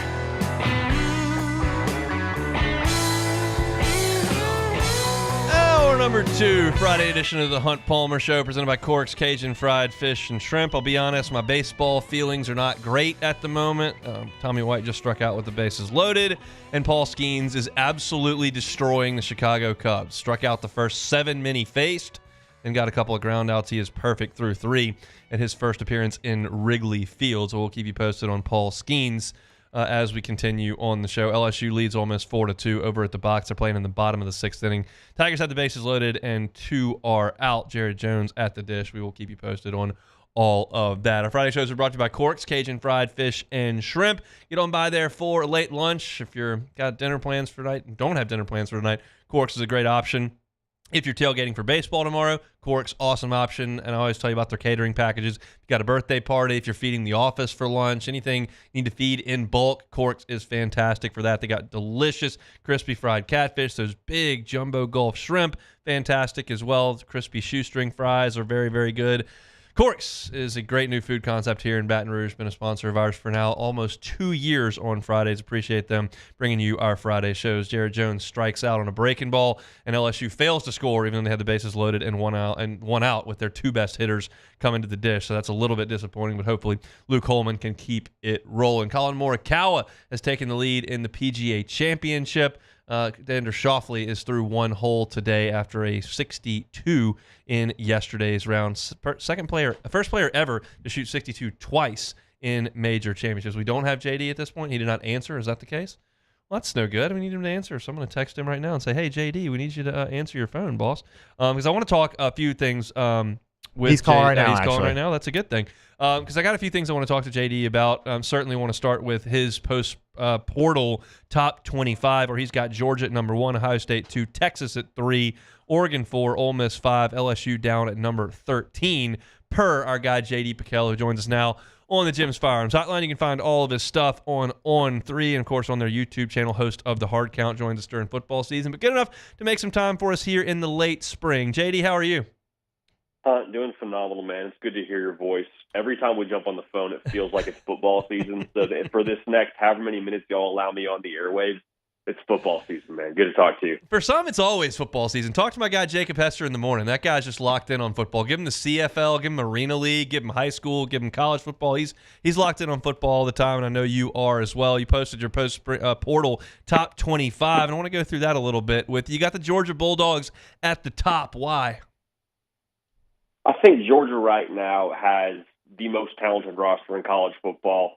Some of it, too, is when we're doing like these preseason rankings, you do your best not to project or predict what they're going to eventually be. And I just feel the best about where they stand at the most important spots on a football team. Like, we know who Kirby Smart is, feels like we know who Carson Beck is, feels like we know what that offense is going to be, that defense is stacked again. So just from a roster to coaching staff, I think they're probably one of the most solid operations. And then also, like, for me, I'm looking at them and saying, all right, well, they didn't win the national championship last year. The previous 2 years, Kirby Smart's had to kind of sell them this vision of like, hey, 7-5, 8-4, that's what they're putting y'all at, even though nobody in their right mind is actually saying that about Georgia. And he doesn't have to sell that this year. He's like, hey, you guys didn't win a national title last year. You're not this, that, and the other that other Georgia teams were. Like, if you want to go, create your own legacy, Carson Beck, like, you got to go do it. So that's a number of reasons why I had Georgia at number 1, but those are the main ones. The second SEC team you've got in your post-portal top 25 is Texas. That's the first time I've said that. Longhorns coming into the Southeastern Conference this year. Where do you think they slot in as a program entering the SEC in kind of the hierarchy that we've got here? Man, honestly, I really do think they're that second-best team in the SEC, and that is a jumping-off point. Like, I wouldn't be shocked in the slightest if an Ole Miss were to pop, or if Garrett Nussmeier ends up being a version of Jaden Daniels and LSU pops. But right now, with the production they have back from last year, 70% of that team, production-wise, is back in Austin. And so will they take a few steps back on the defensive line? Probably so, with Devondre Sweat and Byron Murphy being All-American guys that are gone to the NFL. But the way that Steve Sarkisian, I think, has built the foundation of what that team is in Austin over the course of those 3 years there, I feel like they're really durable. Yes, from a roster perspective, they've recruited and they've gone to the portal, but I think just culturally, there were a lot of times last year where we could have seen Texas roll over. We saw them in some spots where after a big win, how are they going to respond? After Alabama, how are they going to respond after a big loss against Oklahoma? How do you respond when you lose your starting quarterback? And so the culture, to me, is no longer the problem. It's about the talent, and I think they have that. I think they've got a great head coach. And so for me, I think Texas is poised to kind of pick up where they left off last year, even with losing some really key guys to the NFL. You've got Ole Miss at 5 and Bama at 6. Can Ole Miss win the national championship? If Ole Miss were to win the national championship, Jackson Dart's probably winning the Heisman Trophy, or at least smack dab in that conversation. Winning the national championship feels a little bit rich to me. I'll say this. I'll be surprised if they're not in that 12-team field on Selection Sunday. I really think they're a playoff team. I just don't know that they're deep enough to run with Georgia or an Ohio State or a Texas. But I do think, like, when you look at that 2 deep right now, it's as good as it's ever been. And the key positions you look at, those big boys up front, I mean, Hunt, LSU fans know this as well as anybody in America. Like, the big people move the small people. And Ole Miss, for the first time, it seems like in the course of the last 10 years, have some other big people on the defensive side of the ball to match up, at least for, the better part of the most of the college football landscape to kind of hold their own. So win the national title, probably need a few things to break their way and have otherworldly kind of quarterback play, but college football playoff, absolutely. Alabama plays at Wisconsin. They play Georgia. They play at Tennessee. They play at LSU. They play at Oklahoma. They play Auburn. What would be more surprising to you, if Alabama lost 4 games or if Jalen Milroe won the Heisman? I think if Alabama lost 4 games, it'd be more surprising to me. Now, it's a brutal schedule. Like, hey, Kalen DeBoer, welcome to the SEC. Good luck. I think Jalen Milroe is honestly gonna be phenomenal in this offense with Kalen DeBoer, and it's something that, you know, when he got hired as the head coach there, I wasn't totally sure how that was going to work, because you look at his previous quarterbacks and look at the way that they've run their offense. Like, they throw it 40 times a game historically if you're running an offense under Kalen DeBoer. But I think what it's going to do with Jalen Milroe, it's going to give him a lot more space to operate. Washington last year, if you go back and watch them, they do a lot of stuff pre-snap where they're shifting the entire alignment of their wide receivers, or they're motioning guys across the formation, which isn't, you know, super uncommon in college football. But the way that Kalen DeBoer did it and the spacing in which they did it, it caused the defense to have to cover the field in a really wide fashion. Not necessarily what Tennessee did or what Jeff Lebby does, but kind of in that same family, if you will. And so to me, I'm thinking, okay, you create more space for Jalen Milroe as a runner, he's going to gash you. And then I think the system as a whole is built to give him a little bit more easy access throws. Like, they're not going to ask him to be Tom Brady and fit it over the linebacker and in front of the safety, but I do think it's going to make for him to have a lot more consistency throwing the football. And I think, honestly, I mean, I'll right now, I think he's like plus 1,000 to win the Heisman. I don't know what the odds are for him to be in the ceremony, but I would take a strong look at Jalen Milroe as being a Heisman guy preseason. You got Clemson at 16. How do you feel about the next 5 years of Clemson football with Dabo? That's a really good question. I think the question everyone's asking is, how much do they adapt? Because to me, the tough part with them is, short of winning a national championship, if they don't do that, everyone's always going to ask, well, what if they had gone to the portal and added a Deion Coleman? What if they had gone and got a Keandre Lambert-Smith? Or, you know, you go down the line here of any position you want to talk about, not just wide receiver, but it feels like there is some talent being left on the table that can help you out there at Clemson. So over the course of the next 5 years, if they don't utilize the portal, like, I think we're going to continue to see this downward trend, and not because Dabo Swinney is not a great coach or they don't recruit well, but like, people in the ACC are legitimately passing them. You look at Miami, that beat them last year. They got even better this year. Look at Florida State, who's first team all portal. You look at Louisville, who's taken like 20 plus portal guys a year. Like, people are passing Clemson. And if Clemson doesn't do something to help themselves in that department, like, I think it's just inevitable that they're not going to be able to keep pace with the way that teams are stacking their rosters now by using the portal. Last one here. USC at number 18. That's obviously LSU's opener out in Vegas on that Sunday night. What do you feel about the Trojans this coming season? And that'll be LSU's first opponent. Hey, that's going to be a movie, huh? I mean, that's going to be the best movie we've seen in Las Vegas since The Hangover. I think when it comes to LSU and USC, like, I have USC in that top 20, which, again, trying not to do predictions, but I think it's fair for us to build in some assumptions. And my assumption is USC's defense can't get any worse. Like, they've cut ties with Alex Grinch. They have still Division I FBS football players on that roster on the defensive side of the ball. Like, Bear Alexander's still there. So, I mean, if they can like take a couple steps forward, maybe not even a big jump, but a couple steps forward on defense, they'll be serviceable. And then again, from an assumption standpoint, like, I'm assuming Lincoln Riley can coach the quarterback position. Like, I'm assuming they didn't go to the portal for a reason to go and grab a guy to start. They got Jaden Mayava, which I think will be a great piece for them from a depth role. I do think it'll be Miller Moss. I think they'll be okay to score. I just wonder how much that defense is going to hold up. But assuming they're not as bad as they were last year, I think USC is probably not going to have the smoothest transition ever to the Big Ten. But nonetheless, I think they're okay. Should be a high-scoring affair out there in the desert between LSU and USC in the opener. JD, we really appreciate some time, man. We'll catch up soon. Thanks so much, Hunt. You have a great one, man. He's JD Pickell on 3 Sports, host of The Hard Count. You can catch him on YouTube talking college football all year round. We appreciate him giving us a little bit of time here on this Friday in May. Got 45 minutes left to go when we come back. Ross Jackson talking some Saints, The Hunt Palmer Show.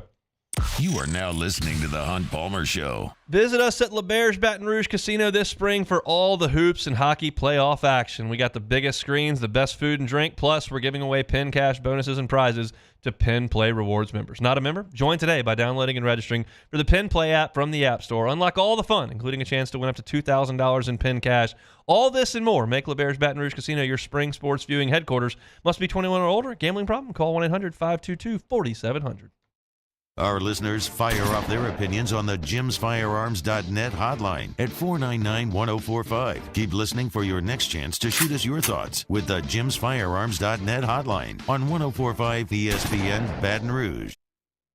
The Windsor Senior Living Community in Mandeville, Louisiana is a beautiful, vibrant apartment community geared toward seniors. They are nestled right in the heart of Mandeville, where seniors live a more carefree lifestyle in spacious apartments with the peace of mind that comes from having a little extra help. Call the Windsor at 985-624-8040 to schedule a lunch and tour.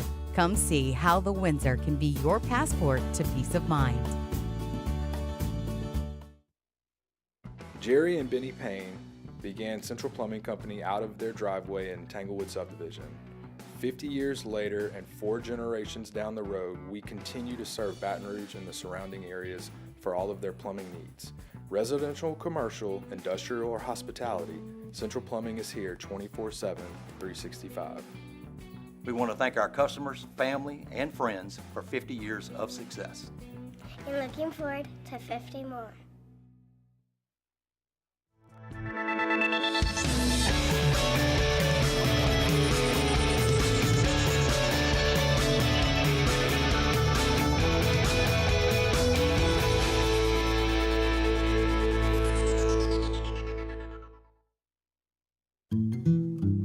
Power up your next project with John Deere Deals by Sunshine.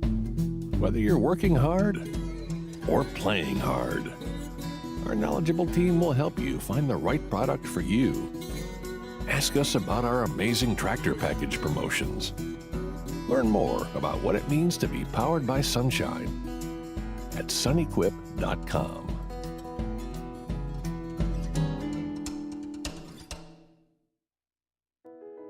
I've been doing business with Luba for 25 years.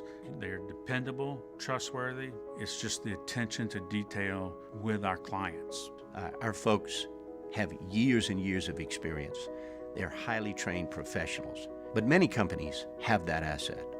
What I'd like to think makes Luba a bit different is that we use those talents in a way that truly is dedicated to serving the needs of the folks who depend on us.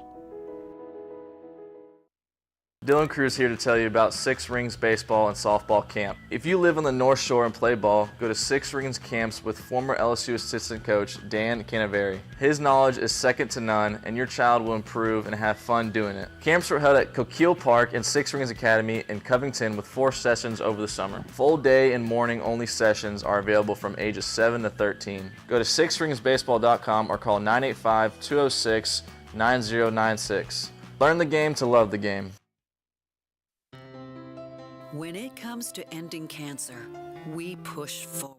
Matt Moscona inviting you to join us for Friday's AFR, presented by Don Juan Cigar Bar. The Riot Radio Hours return. Recap Game 1 of LSU Ole Miss. Get you set for the rest of the weekend. Join us 3 to 6, 104.5 ESPN Baton Rouge.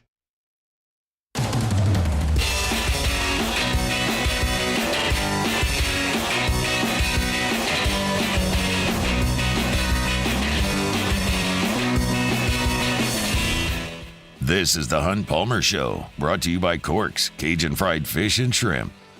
Christian Little gets a huge punch out to get LSU out of the top of the 7th inning. Tigers batting in the bottom of the 7th, leading 4-2. They kind of put the offense in the deep freeze over the last couple of innings here. They got out to a 4-0 lead, and they haven't been able to add to it.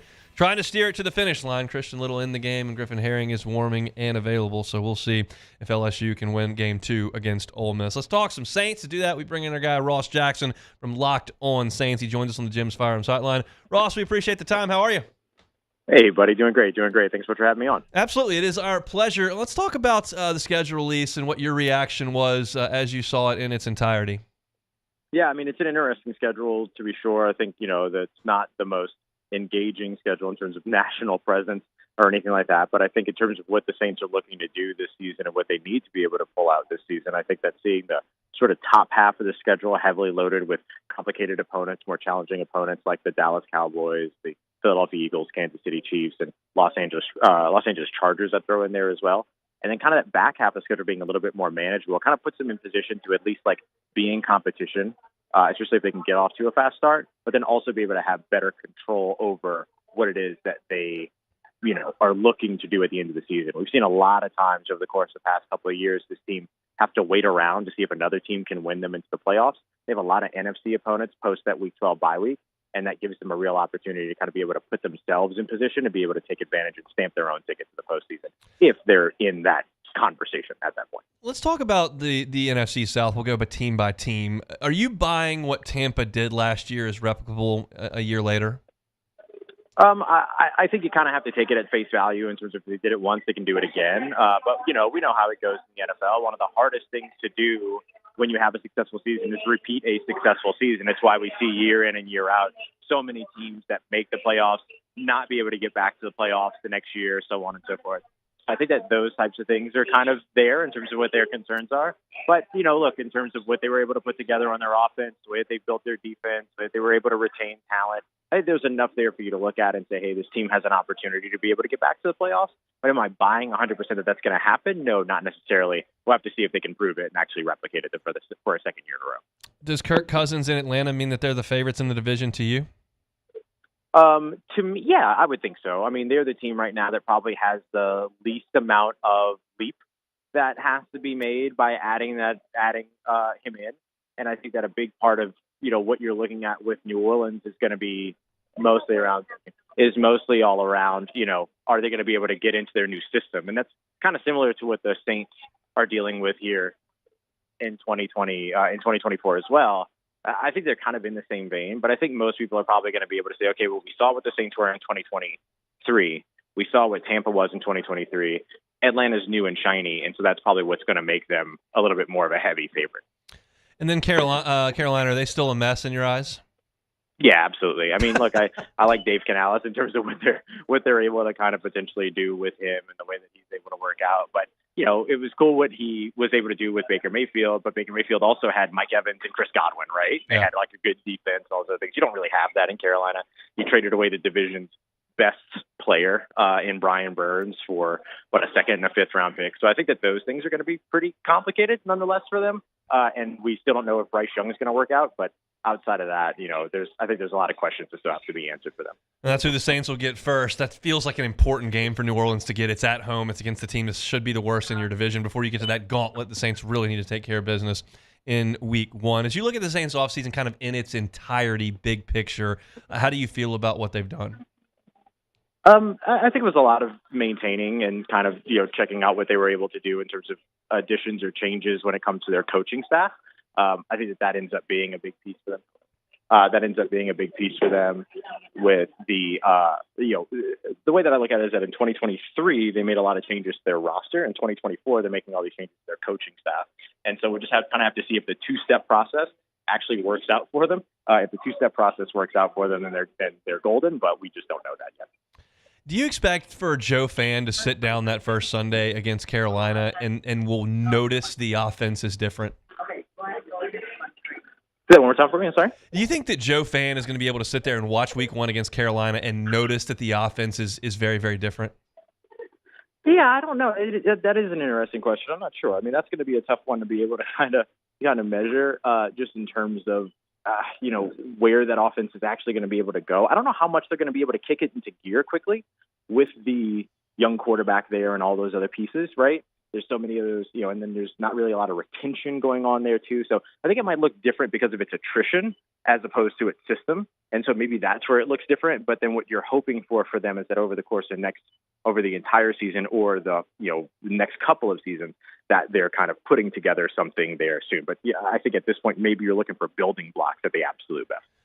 Let's talk about the Saints as it relates to Marshawn Lattimore and what you think his future is. Obviously, they're saying that he's going to be a part of this long term, but what do you feel is the future for the Saints' best corner? Yeah, I think long term is I would struggle to co-sign that for them, right? Like I think that you're probably looking at maybe another season, maybe another couple of seasons. And that just comes with, like, what his age is going to be, him being a 2017 guy, where he is in his contract, all these other things.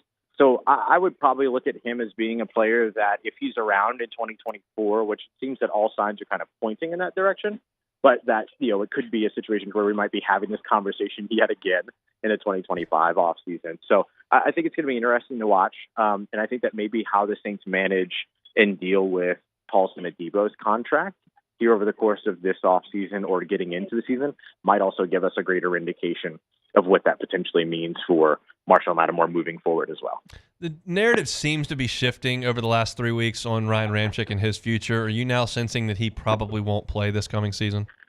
Yeah, that kind of feels that's where that's heading. What I would say is that if he does play, it's a big surprise and everything like that. And it's unfortunate. I mean, obviously this guy's spent his entire life trying to prepare to get here and be, an NFL superstar, and he was there. I mean, he was one of the better offensive linemen in the NFL, but now he's kind of dealing with this, recurring, ongoing battle with this knee injury, and that can make things really challenging. And so I think after a certain point, you kind of have to start to think to yourself, okay, so what's going to be better for my life as opposed to what's going to be better for my career? And maybe that's where those conversations are headed right now. And so I don't know. I'm not preparing for him to play in 2024, or I'm rather preparing for him not to play in 2024, and I think the Saints are too. And I think the selection of Taliesin Fuanga in the first round kind of gives you a further indication of that process. If I handed you a crisp $10 bill and told you to take it to the counter and wager it on whether Taliesin Fuanga plays at right tackle or left tackle in the first game against Carolina, where would you bet that? Oh, right tackle with pleasure. I'm not winning anything off of it because I think that the odds aren't going to be great. But yeah, no, I would say right tackle there for sure. So who do you think the left tackle is? I think it's Trevor Penning. I think that like the idea of Taliesin Fuanga getting tried out at left tackle during rookie mini camps is getting way overblown in terms of there being an actual conversation about him potentially starting at left tackle. This is the perfect opportunity to do things like that. Dennis Allen said it in his own words. They know that he can play right tackle, so they're taking this opportunity to see what he can do at left tackle. Find out where all of your guys can play. And look, maybe you get out there and Trevor Penning in training camp shows that he hasn't made any progress and that he can't be trusted at left tackle, then maybe you have to pivot from that point. And you got to know if Taliesin Fuanga at that case is an option. But I think right now what this team wants is they want Taliesin Fuanga over on the right side. They want Trevor Penning to work out over on the left side. Those are 2 first-round picks they've invested in over the course of the past couple of years. And so you want those first-round investments to pan out. And so I think that that's what they'll look to do. I think right now, him getting some run, Fuanga getting some run at left tackle was really all about the fact that it was rookie minicamp and there are no veterans around. No one's implanted into any starting positions or any spots. And so it was an opportunity to at least get an idea of whether or not he can play over on that side of his body. The Saints have made some small moves with 1-year deals with some guys to fill in places on the offensive line and a little bit on the defense as well. Do you expect anything else significant in terms of assembling this roster, or are we kind of looking at what we're going to see when they show up for training camp? I'm not expecting any big moves, but, obviously if the right opportunity presents itself, and what I would say would be a big move, I would imagine more of a bigger name, quote unquote, but probably still like a 1 or 2 year deal. I mean, they did the 2-year deal with Cedric Wilson. So let's say if the Saints were to go and say, okay, want to address that left guard position, go out and sign Dalton Reisner, who has experience with Rick Dennison and, of course, with new offensive coordinator Clint Kubiak, and then, bring him in, then that's probably also a 1-year deal, much like he signed in the middle of the season with Minnesota last season. And so I could still see them maybe making a quote-unquote splash in terms of the name that they bring him and potentially landing an immediate starter, but I don't know that it's a multi-year contract. I think this 1-year contract approach is really about trying to set yourself up to manage your salary cap over the course of the next couple of years.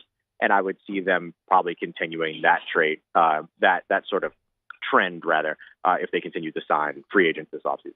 You're looking for Saints news, you can find it Locked On Saints. He is Ross Jackson, host of the Locked On Saints podcast. We appreciate some time. Have a great weekend, man. Always do. Appreciate you. Thanks for having me on. Y'all take care, stay safe, and I'll talk to you here soon. Sure will. That is Ross Jackson, Locked On Saints. If you're looking for our Saints content, you can find it on YouTube at Hunt on Saints. Always appreciate Ross for giving us a little time on the black and gold. Tigers leading at 4-2 over at the box. We got 30 minutes left to go. You're listening to a Friday edition of the Hunt Palmer Show. You are now listening to the Hunt Palmer Show. In times of need, get a full list of phone numbers, websites, and other important emergency information on the Demco Stormwatch page at 1045ESPN.com.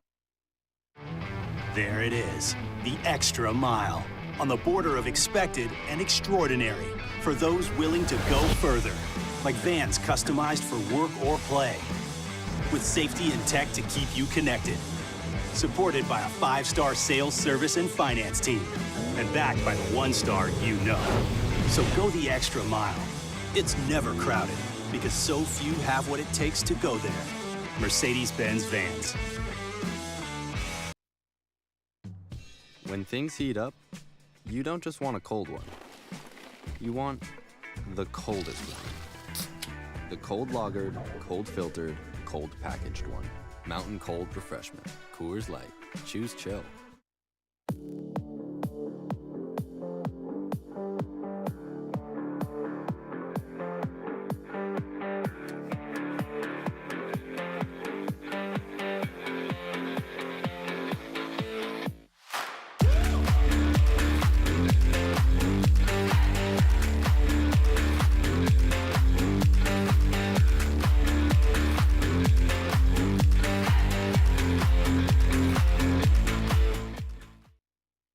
BRAC teamed up to reimagine your parks, and you imagined big. With your help, we went to work, creating 12 beautiful community parks across the parish. A family-sized water park, miles and miles of trails, and parks just for your dogs. There are more places to splash, to explore, to run wild, and even soar. You imagined, we delivered. Gold. BRAC, your #1 park system in the nation. Electricity is all around us, and our families depend on it. Every day is sparked by the power of a cold drink or a warm meal, a movie night, and a comforting light at the end of a dark hallway. From sunrise to sunset, playtime to bedtime, our team is ready to take care of your electrical needs, even in the case of an after-hours emergency. The light in your life shines brighter with Mr. Electric. Hey, it's Matt Moscona. For years, you've heard me tell you about Insurance Network of Louisiana, helping you find better coverage for less money. But it's not just for your home and auto. They also offer commercial property. So, retail stores, professional offices like doctors, dentists, attorneys, clothing boutiques. Insurance Network of Louisiana can find you better coverage for less money. They service the entire state of Louisiana, and they're local. So call today at 293-0450 or lainsurance.net. Gulf Coast Bank and Trust is giving our customers the power to bank anywhere, anytime during this challenging event. And we're right there with you. Our mobile banking app is a smart way to manage your money and time. Gulf Coast Bank and Trust, the bank that cares about you.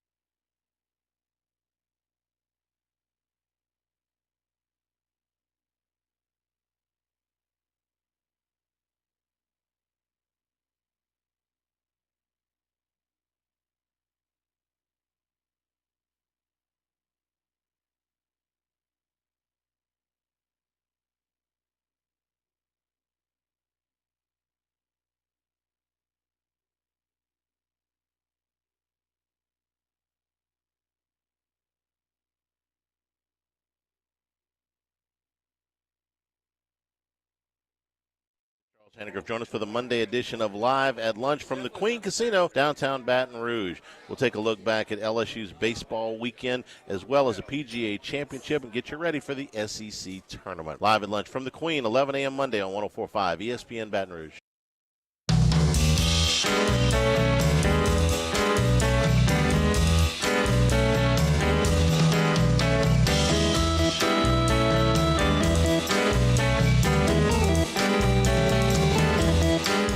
You're listening to The Hunt Palmer Show, brought to you by Corks, Cajun Fried Fish and Shrimp. Shout out to the folks at Corks, Cajun Fried Fish and Shrimp, government between Foster and Jefferson. Awesome catering spot, awesome dinner spot, awesome lunch spot, awesome people, the Medinka brothers who Watch your Kuyon's Barbecue across the river, have Cork's Cajun fried fish and shrimp. Fantastic crispy fried catfish, jumbo Gulf shrimp. It's a great option. Check out the menu at corksfishandshrimp.com. They've also got fantastic baked potatoes topped with crawfish etouffee. Those big golden shrimp on top of that. It is some good, good stuff. If you're one of those folks that says, I'm from South Louisiana, I'm not going through a drive-thru for my seafood, just try Corks once. I'm telling you, it is really, really good stuff. LSU's holding on for dear life here. They've gone to Griffin Herring in the 8th inning. Of course, Herring was used to close out last night's game as well. They lead Ole Miss 4-2. In the top of the 8th, the Ole Miss Rebels' best 2 hitters are slated to face Herring right here in the 8th inning. Last night, everything basically broke LSU's way. Of course, the Tigers win, which in turn means Ole Miss lost. You also had Florida get beat at Georgia, and Vanderbilt was beat as well. So all the teams right there in front of you in the SEC pecking order got beat, and LSU moved up a slot. Right now, Georgia and Florida are tied in the 8th inning. If Florida loses that game, they fall below 500, and because you likely will lose the first game in Hoover or 2 games in Hoover, it just makes things very, very difficult for Florida to get eligible for the postseason. And I've been pretty clear about this. While you can look around on the NCAA bubble and you can look at teams like Illinois and Utah and James Madison and Virginia Tech and St. John's and Louisville, and you can look at all those teams, and certainly they're right there on the bubble according to Baseball America and D1 Baseball. I think what is easier to digest, as opposed to looking at all these numbers from all over the place, is just look at the SEC pecking order, because you know the Southeastern Conference is going to get 9 or 10 teams in. It's not going to stop at 8, I don't think. And if you can position yourself above Florida and above Ole Miss by taking care of the Rebels this weekend and having Florida lose a game or two here and in Hoover, all of a sudden you become an easier selection to make for the committee. I think it's a bit of an uphill battle and you need some help. But I think you can look at it a little bit more easily when you look at that. So you need Charlie Condon to hit a home run here in the next 20 minutes, which generally happens. He hits a home run about every 20 minutes from February through May. That's kind of the pace that he is on. But you need some help there. And I think that you could potentially see Vanderbilt tumble out of this thing if they can't take care of their own business. So LSU's on the outside looking in. I don't think anybody would suggest otherwise, but you've got an opportunity here. The question that I'm going to have here is, if LSU can win this game, what do they do pitching-wise on Saturday? Griffin Herring, if LSU wins this game, it's likely that Griffin Herring takes them the rest of the way. They're not going to pitch Griffin Herring, in my opinion, 3 days in a row. It was a bummer last night that they had to go to Griffin Herring and have him close the game out. They didn't throw enough strikes and couldn't close things out, and Jay Johnson was not going to play around. And yesterday on the show, I said, look, if you got to use everybody you got to win the game, you got to use everybody you got. And you used Ackenhausen, and you used Little, and you used Herring, and you won the game. Now you're in a position to try to close this thing. You've used Little, and you're using Herring right now. If they can do that, all of a sudden you look to, okay, who can we go to in Game 3? I think Nate Ackenhausen is probably ready to give you some innings, and then you're going to have to rely on some other guys like Sam Dutton and like Justin Lohr that have not, been consistent primetime deliverers for you, get things done. But it's an enviable spot if you can get there and be 2 games to the good against Ole Miss, because that's not something that we've seen a lot of from LSU this year. However, right now, the way that LSU is playing, I really hope they can find a way to get this done, because Gage Jump and Luke Holman are pitching good enough for LSU to do some really good things. Yes, I know that they were atrocious in the first half of SEC play. 3-12 is awful. They put themselves in a position that was going to be very hard to climb out of, and they are a long way from still climbing out of that. They've got to finish this game somehow and then get the game tomorrow. If they do that, I still feel, as I've felt all week long, that LSU is on the good side of the bubble and will get into the NCAA tournament with 13 league wins. I think that's the case. With 12, you're going to have to start looking at a lot of things next week. And we know that it's never happened before, and no team has ever gotten to the NCAA tournament with 12 and 18. But this year, based on some teams ahead of LSU that may be backing out, including Florida, like, somebody's got to get in from the league. They're not gonna just stop at 8 teams. So I think that you put yourself in a position to potentially get into the NCAA tournament, and that's not something that I predicted 3-4 weeks ago. I mean, I said on these airwaves, like, yeah, they're not an NCAA tournament team. They're not going to make it. But you've turned things around against the weaker part of your schedule, and you've got a chance now to make this happen.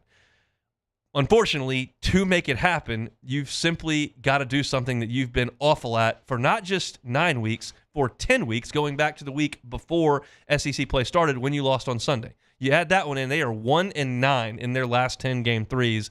That's not great, considering that you've already used your best bullpen bullets and you've got to go play that game. But first things first, you've got to show up and you've got to win this game against these Ole Miss Rebels. It looks like Griffin Herring is going to escape the 8th inning with a couple of guys on. He comes in, goes 1, 2, 3 through the meat of the Ole Miss order, so he'll face the bottom of the order in the 9th inning. Hopefully LSU can add to the lead. Griffin Herring has just been fantastic in his work here in his sophomore season, and LSU will go to the 9th with at least a 2-run lead, trying to add on to that right now. It's a lot to ask for LSU to find a way to get into the NCAA tournament, but they're inching that direction if they can find a way today. I'll be on the call on tomorrow's game with Lynn Rollins. Looking forward to working with Lynn, and there's going to be a ton on the line tomorrow. Ole Miss is teetering on, as we talked yesterday with David Eckert from the Clarion Ledger, on some real transformative stuff here. If they can't find a way into the NCAA tournament, we'll just have to see. Scottie Scheffler's day has been interesting. He got arrested and then came out and shot 66 in the PGA Championship. He's now talking with the media. I'm curious to see what he'll have to say about the entire situation. He's got an arraignment set up on Tuesday, but he's going to play in a golf tournament until Sunday. Just a wild morning there up there in Louisville, Kentucky. We've got one more segment to go. We'll take a timeout, come back, play some Take It or Leave It, and get on to the weekend. It's the Friday edition of the Hunt Palmer Show. You are now listening to the Hunt Palmer Show. One Bath and Closets. OneBathAndClosets.com is the website. David Duvall and his team, 30 years redesigning and remodeling bathrooms and closets. One of my favorite things to tell you about with David Duvall is their ability to make the bathroom a safer place. If there's someone in your life that's aging that wants to stay in that home, but the bathroom could present some hazards, make things safer for that aging loved one in your life. One Bath and Closets can come in. They can do non-slip floors. They can make the tub and shower areas a little bit more accessible with some handrails that can help. They can put in a walk-in tub if that's more convenient. They can put a bench in the shower that can help with an aging loved one in the bathroom areas. Those are things they do all the time. Safety is paramount with those that you love, and One Bath and Closets happy to help you with that. All you got to do is start with that free consultation. If you go to onebathandclosets.com, you check out the free consultation, you check out the pictures of their great work, and you tell them the Hunt Palmer Show sent you, boom, $1,000 off at One Bath and Closets. Check them out online, onebathandclosets.com. Our listeners fire off their opinions on the jimsfirearms.net hotline at 499-1045. Keep listening for your next chance to shoot us your thoughts with the jimsfirearms.net hotline on 1045 ESPN Baton Rouge.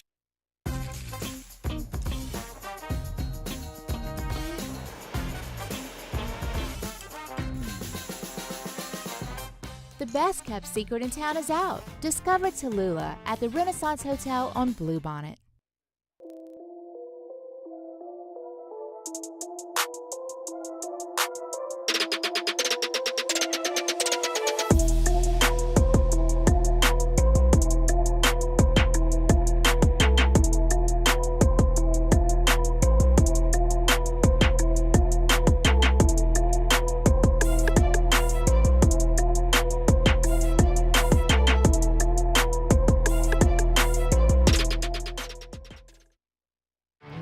There it is, the extra mile, on the border of expected and extraordinary for those willing to go further, like vans customized for work or play, with safety and tech to keep you connected. Supported by a 5-star sales, service, and finance team, and backed by the 1-star you know. So go the extra mile. It's never crowded, because so few have what it takes to go there. Mercedes-Benz Vans. Jerry and Benny Payne began Central Plumbing Company out of their driveway in Tanglewood subdivision. 50 years later and 4 generations down the road, we continue to serve Baton Rouge and the surrounding areas for all of their plumbing needs. Residential, commercial, industrial, or hospitality, Central Plumbing is here 24/7, 365. We want to thank our customers, family, and friends for 50 years of success. And looking forward to 50 more. Power up your next project with John Deere Deals by Sunshine. Whether you're working hard or playing hard, our knowledgeable team will help you find the right product for you. Ask us about our amazing tractor package promotions. Learn more about what it means to be powered by sunshine at sunequip.com.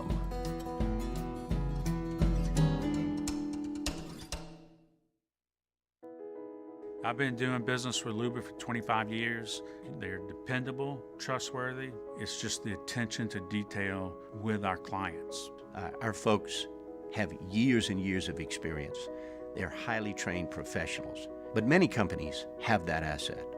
What I'd like to think makes Luba a bit different is that we use those talents in a way that truly is dedicated to serving the needs of the folks who depend on us.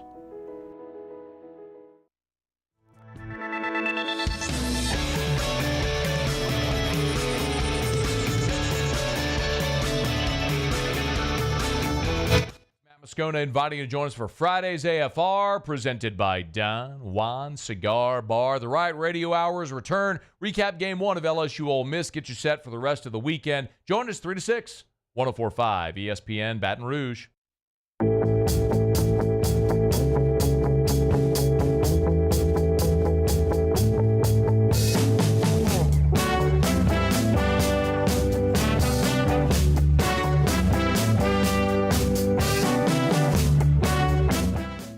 Live After 5 is back this spring. Clock out and rock out with us Fridays through this week and May 24th next week, downtown Baton Rouge, for the free concert series from 5 to 8 p.m. Join us for another season filled with incredible music, delicious food, talented artists, and the lively Second Line Parade. Today at 5, just 3 hours from now, come out to see the Bucktown All-Stars for Live After 5. This is the Hunt Palmer Show, brought to you by Corks, Cajun Fried Fish and Shrimp. I love watching Scottie Scheffler play golf. I think he's fantastic. It's mesmerizing to watch him drive the ball and to play those irons in his short game's fantastic. He is not the most interesting soundbite I have ever heard. He is not. Generally speaking, I can't wait to hear what he has said in this press conference. That absolutely. has got to be full of a lot of gold. We'll see what happens once we get off the air here. Update from Tiger Park: LSU leads Jackson State in the Baton Rouge Regional 1-0 after one inning of play. Tigers hosting the regional as the number 9 national seed, taking on the SWAC champion Jackson State Tigers. So hopefully they can get things done today and this weekend and move on to the Super Regionals in softball. Tigers trying to make their way into the regionals and then Super Regionals, but they got work to do. Excuse me. They lead Ole Miss 4-2 in the bottom. Oh my God. Struggling. Thankfully, we had the cough button there because that got out of hand. So instead of listening to me talk right now about LSU leading 4-2 in the 8th, let's play Take It or Leave It. All right. First, why is it not? Okay. All right. Sorry. All right. First, a lot of difficulties here in this segment. It's the last of the weekend. All right. First one here. EA Sports dropped the trailer for the new NCAA football game. They did. You'll be buying a copy. Take it or leave it. I will leave that. I'm not going to get. What is this? 25? Is that? Yeah, what, 25. I will not be buying EA Sports NCAA football 25. Check with me like EA Sports College Football 30, and we may have something there. When the Myers man gets old enough to play some video games, that may come into the Palmer house. Right now, I'm not going to purchase a system and a game.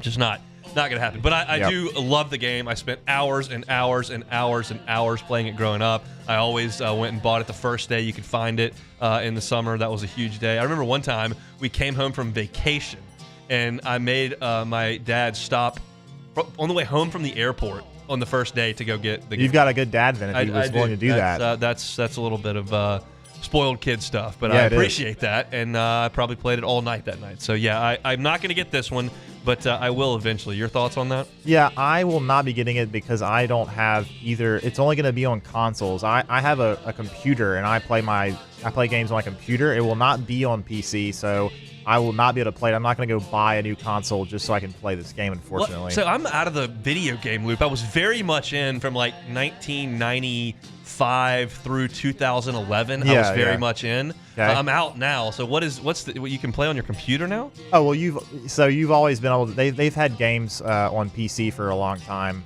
But I mean, I didn't know about either when I was a kid. Like everybody just had consoles. That's how it is. But yeah, nowadays for the last, I don't know, 20 something years, you can build like a computer and you can play video games on there. Is it still like, is Xbox beyond the 360 now? Oh to yeah, something? Like, yeah. What, okay, they've moved on. They're on the PS5 now, PlayStation 5. And PS3 was a big deal. Yeah, it was. Yeah. So they have the PS5 now, and then now the Xbox is called like the Xbox Series X or something like that. Okay. They've had a few since then. Yeah. Interesting. Ole Miss is going to their closer down 2 runs. That should give you an indication of how important it is for them to win 2 games. Yes. Like Mike Bianco doesn't think winning 1 is good enough here, so they're going to try to make sure they get out of this one and rally in the ninth. That's an interesting move for Mike Bianco. More. All right, next one. Jim Nantz will have an all-timer final call when Scottie Scheffler wins the PGA by 3 strokes. Take it or leave it. Let's try to come up with one. I'll take it. I'll take it. I saw one earlier that was like some of the like Slammer and Grand Slam out of the Slammer looking for the Grand Slam. I saw one where it was like his hands were he had his hands up, but now or I can't remember what it was, but it was good, man. But it's From gonna be cups to crowns, cuffs to crown. I don't know what it is. Can't really rhyme with Wanamaker. Yeah. I don't know what you're gonna do with that, but man, what a wild scene in Louisville there. All right, next one. British auction house Bonhams has reported the famous napkin that linked a young Leo Messi to FC Barcelona sold for $965,000 today. Then Barcelona sporting director Carles Reixac wrote out contract details on a napkin at a Barcelona tennis club to reassure Messi's father and his agents of what the club would pay for the then 13-year-old phenom. A $965,000 napkin. Take it or leave it. I mean, I guess you got to take it. That's pretty cool stuff. I mean, that's got to be. I guess that's now the most famous napkin. What about the one that they drew the original walk-ons? Yeah, there's got to be that one. I nice think Southwest. Airlines. I think they drew like their map on the map because whenever you fly Southwest, they give you the napkin with the drink and it has like the triangle of like Dallas and Houston and. I've never seen that. I've flown Southwest a few times. I've never noticed that. Yeah, I'm guessing Brandon didn't keep the napkin. They probably did not. Yeah, but they've got to pick. If you go to walk-ons and get the napkin, yeah. you can see that $965,000 for a napkin. Man, 13-year-old, almost $1 million. I was playing video games for not $1 million. Yep. All right, next one. The NFL's VP of Broadcast Planning, Mike Norris, said the reason for the Jets-heavy primetime schedule the first few months is because the Jets owe us one. Take it or leave it. I'll take it. I mean, that was brutal watching Zach Wilson in primetime. What was like 4 times last year in the early season. Just absolutely dreadful stuff from the Jets, who still had a good defense and they're still winning some games here and there, but they were just brutal with Zach Wilson. And why in the world Sean Payton decided he wanted that guy on his team is beyond me. Like, it's not even one of those deals where he's like a freakish talent. Like, he's a better than average quarterback athlete with a decent arm and tape that suggests he's terrible. I don't know why Sean Payton would want him. I'd rather take Joe Flacco than Zach Wilson. Like, I have no interest in Zach Wilson. There's no chance he's good. I guess he just thinks he can fix him. I don't know. You know, Sean Payton, he's a very confident guy. I think he believes in himself a lot, maybe too much at times. So. I love the theory that he was using Taysom Hill instead of whoever Jameis Winston. Just out of spite. Like, I can win with the tight end playing quarterback. Watch this. It wouldn't be that surprising, to be honest. But all right, moving on to the last one here. The LSU men and women's golf teams are going to the national championship. Yeah. Take it or leave it. Got to take it. That's awesome for both. Look, LSU's women have a real chance. They've got the best player in the country in Ingrid Lindblad. Latana Stone's been there forever, and she's an excellent player as well. Like, they're very, very good and have every opportunity to win the whole thing, which would be fantastic. Would be fitting into Ingrid's career. She's been one of the most decorated players in LSU history. And that's with Madam Sagstrom was right there and won a tournament. She finished second to Rose Zhang earlier this week. So that's awesome for them. I saw the scores from out at U Club, and that's some dang good golf some of those teams were playing. I'll be out at U Club on Sunday, and I'll report back if my score will be good enough to win the regional. Yeah, my sincere suggestion is that it will not be, as it is my second round of golf in the calendar year 2024, and we're damn near half the year over. We are. But that's awesome for the LSU men's and women's golf team. Incidentally, Sam Burns, just another no-show in the PGA. Like, I can't figure that out. Like, there's no piece to the game that he doesn't have, and he not like, he's had a bad couple. He's bad in every major, which is disappointing. Yeah, and you would think that with the PGA, especially with a course like Valhalla, where it's clearly these guys it's gettable. It's not like they're playing. It's not like they're playing at like wing foot or something, and everybody's shooting 4 over, and you can't make birdie. Or some British Open where it's 20 mile per hour winds. 20 mile per hour winds, and it's 50 degrees and raining. Yeah, he's a great iron player. He's a pretty good putter. You would think that he'd be able to score. They're tearing this place apart. Schauffele shot 62. Yeah. Scottie shot 66 out of jail, and Sam Burns is just waffling around. Yeah, it's weird. He hits it a mile. He's a really good iron player. He putts great. He's good enough chipping. Yeah. Like, us Shreveporters are generally big-time players. Yeah. We usually step up and rise to the occasion. And he just Sammy just can't get it done. Hadn't quite done that. Hopefully he'll get over the hump. I mean, we saw Max Homa struggle in majors for a while, and he's gotten over the hump the last few majors and played pretty well. So maybe eventually he'll figure it out, but we'll see. We shall see. LSU playing in the bottom of the 8th inning. They lead 4-2 over the Ole Miss Rebels. Got a couple of men on. As I mentioned, Ole Miss has gone to their closer here, trying to stay as close as possible. Mike Bianco knows that just winning one this weekend is simply not enough for Ole Miss's tournament hopes. So we'll see if the Tigers can get this thing home with Griffin Herring in the bottom of the 9th. What do I have to give to get a 1-2-3 night? I just want it to be easy, no base runners, no walks, just pop up to left field, ground ball to second base, strike out, go home. I don't think there's anything you can do for that, Hunt. I'm sorry. I would like to have that happen. That would make me really happy if we could figure that out. And Ole Miss gets the strikeout there of Jared Jones, so they go to the 9th. Matt's going to have a little bit of a de facto post-game show here coming up on After Further Review. If you're missing our show today, a lot of football because LSU baseball was playing. Opened up the show talking about Decorian Moore, number 1 wide receiver in the country from Duncanville over there in the Dallas area, decommits from LSU. What does that mean for the Tigers, their signing class? All that is at the top of the show. You can also find that on YouTube at Hunt on LSU. 115 talked about the PGA Championship in the wild morning that involved Scottie Scheffler in an orange jumpsuit taking a mugshot. Then Kristen Mui talks some baseball with us at 1:30. Preston Guy talking more football at 1:45. JD Piquel, host of the Hard Count on 3 Sports, was with us at 2 o'clock talking about his post-portal top 25. Got the Tigers slotted in there at number 13, but kind of talked about some other teams around the country as well. Ross Jackson from Locked On Saints with us at 2:15. You can catch that on YouTube at Hunt on Saints as well. That'll do it for us here on a Friday edition of the Hunt Palmer Show. If you missed any of that, you can catch it on demand. 1045ESPN.com's On Demand tab, Apple Podcasts, Spotify, Google, wherever you find your sound, or of course on YouTube as well. That's it for us. We're going to step aside. Matt Moscone is going to drive you home on After Further Review. I'll see a lot of you on Saturday when I'm on the call with Lynn Rollins for some LSU baseball. Hopefully, they're going for the sweep. We're reacting to all of it on Monday's show. Have a great and safe weekend. We'll see you next time on the Hunt Palmer Show.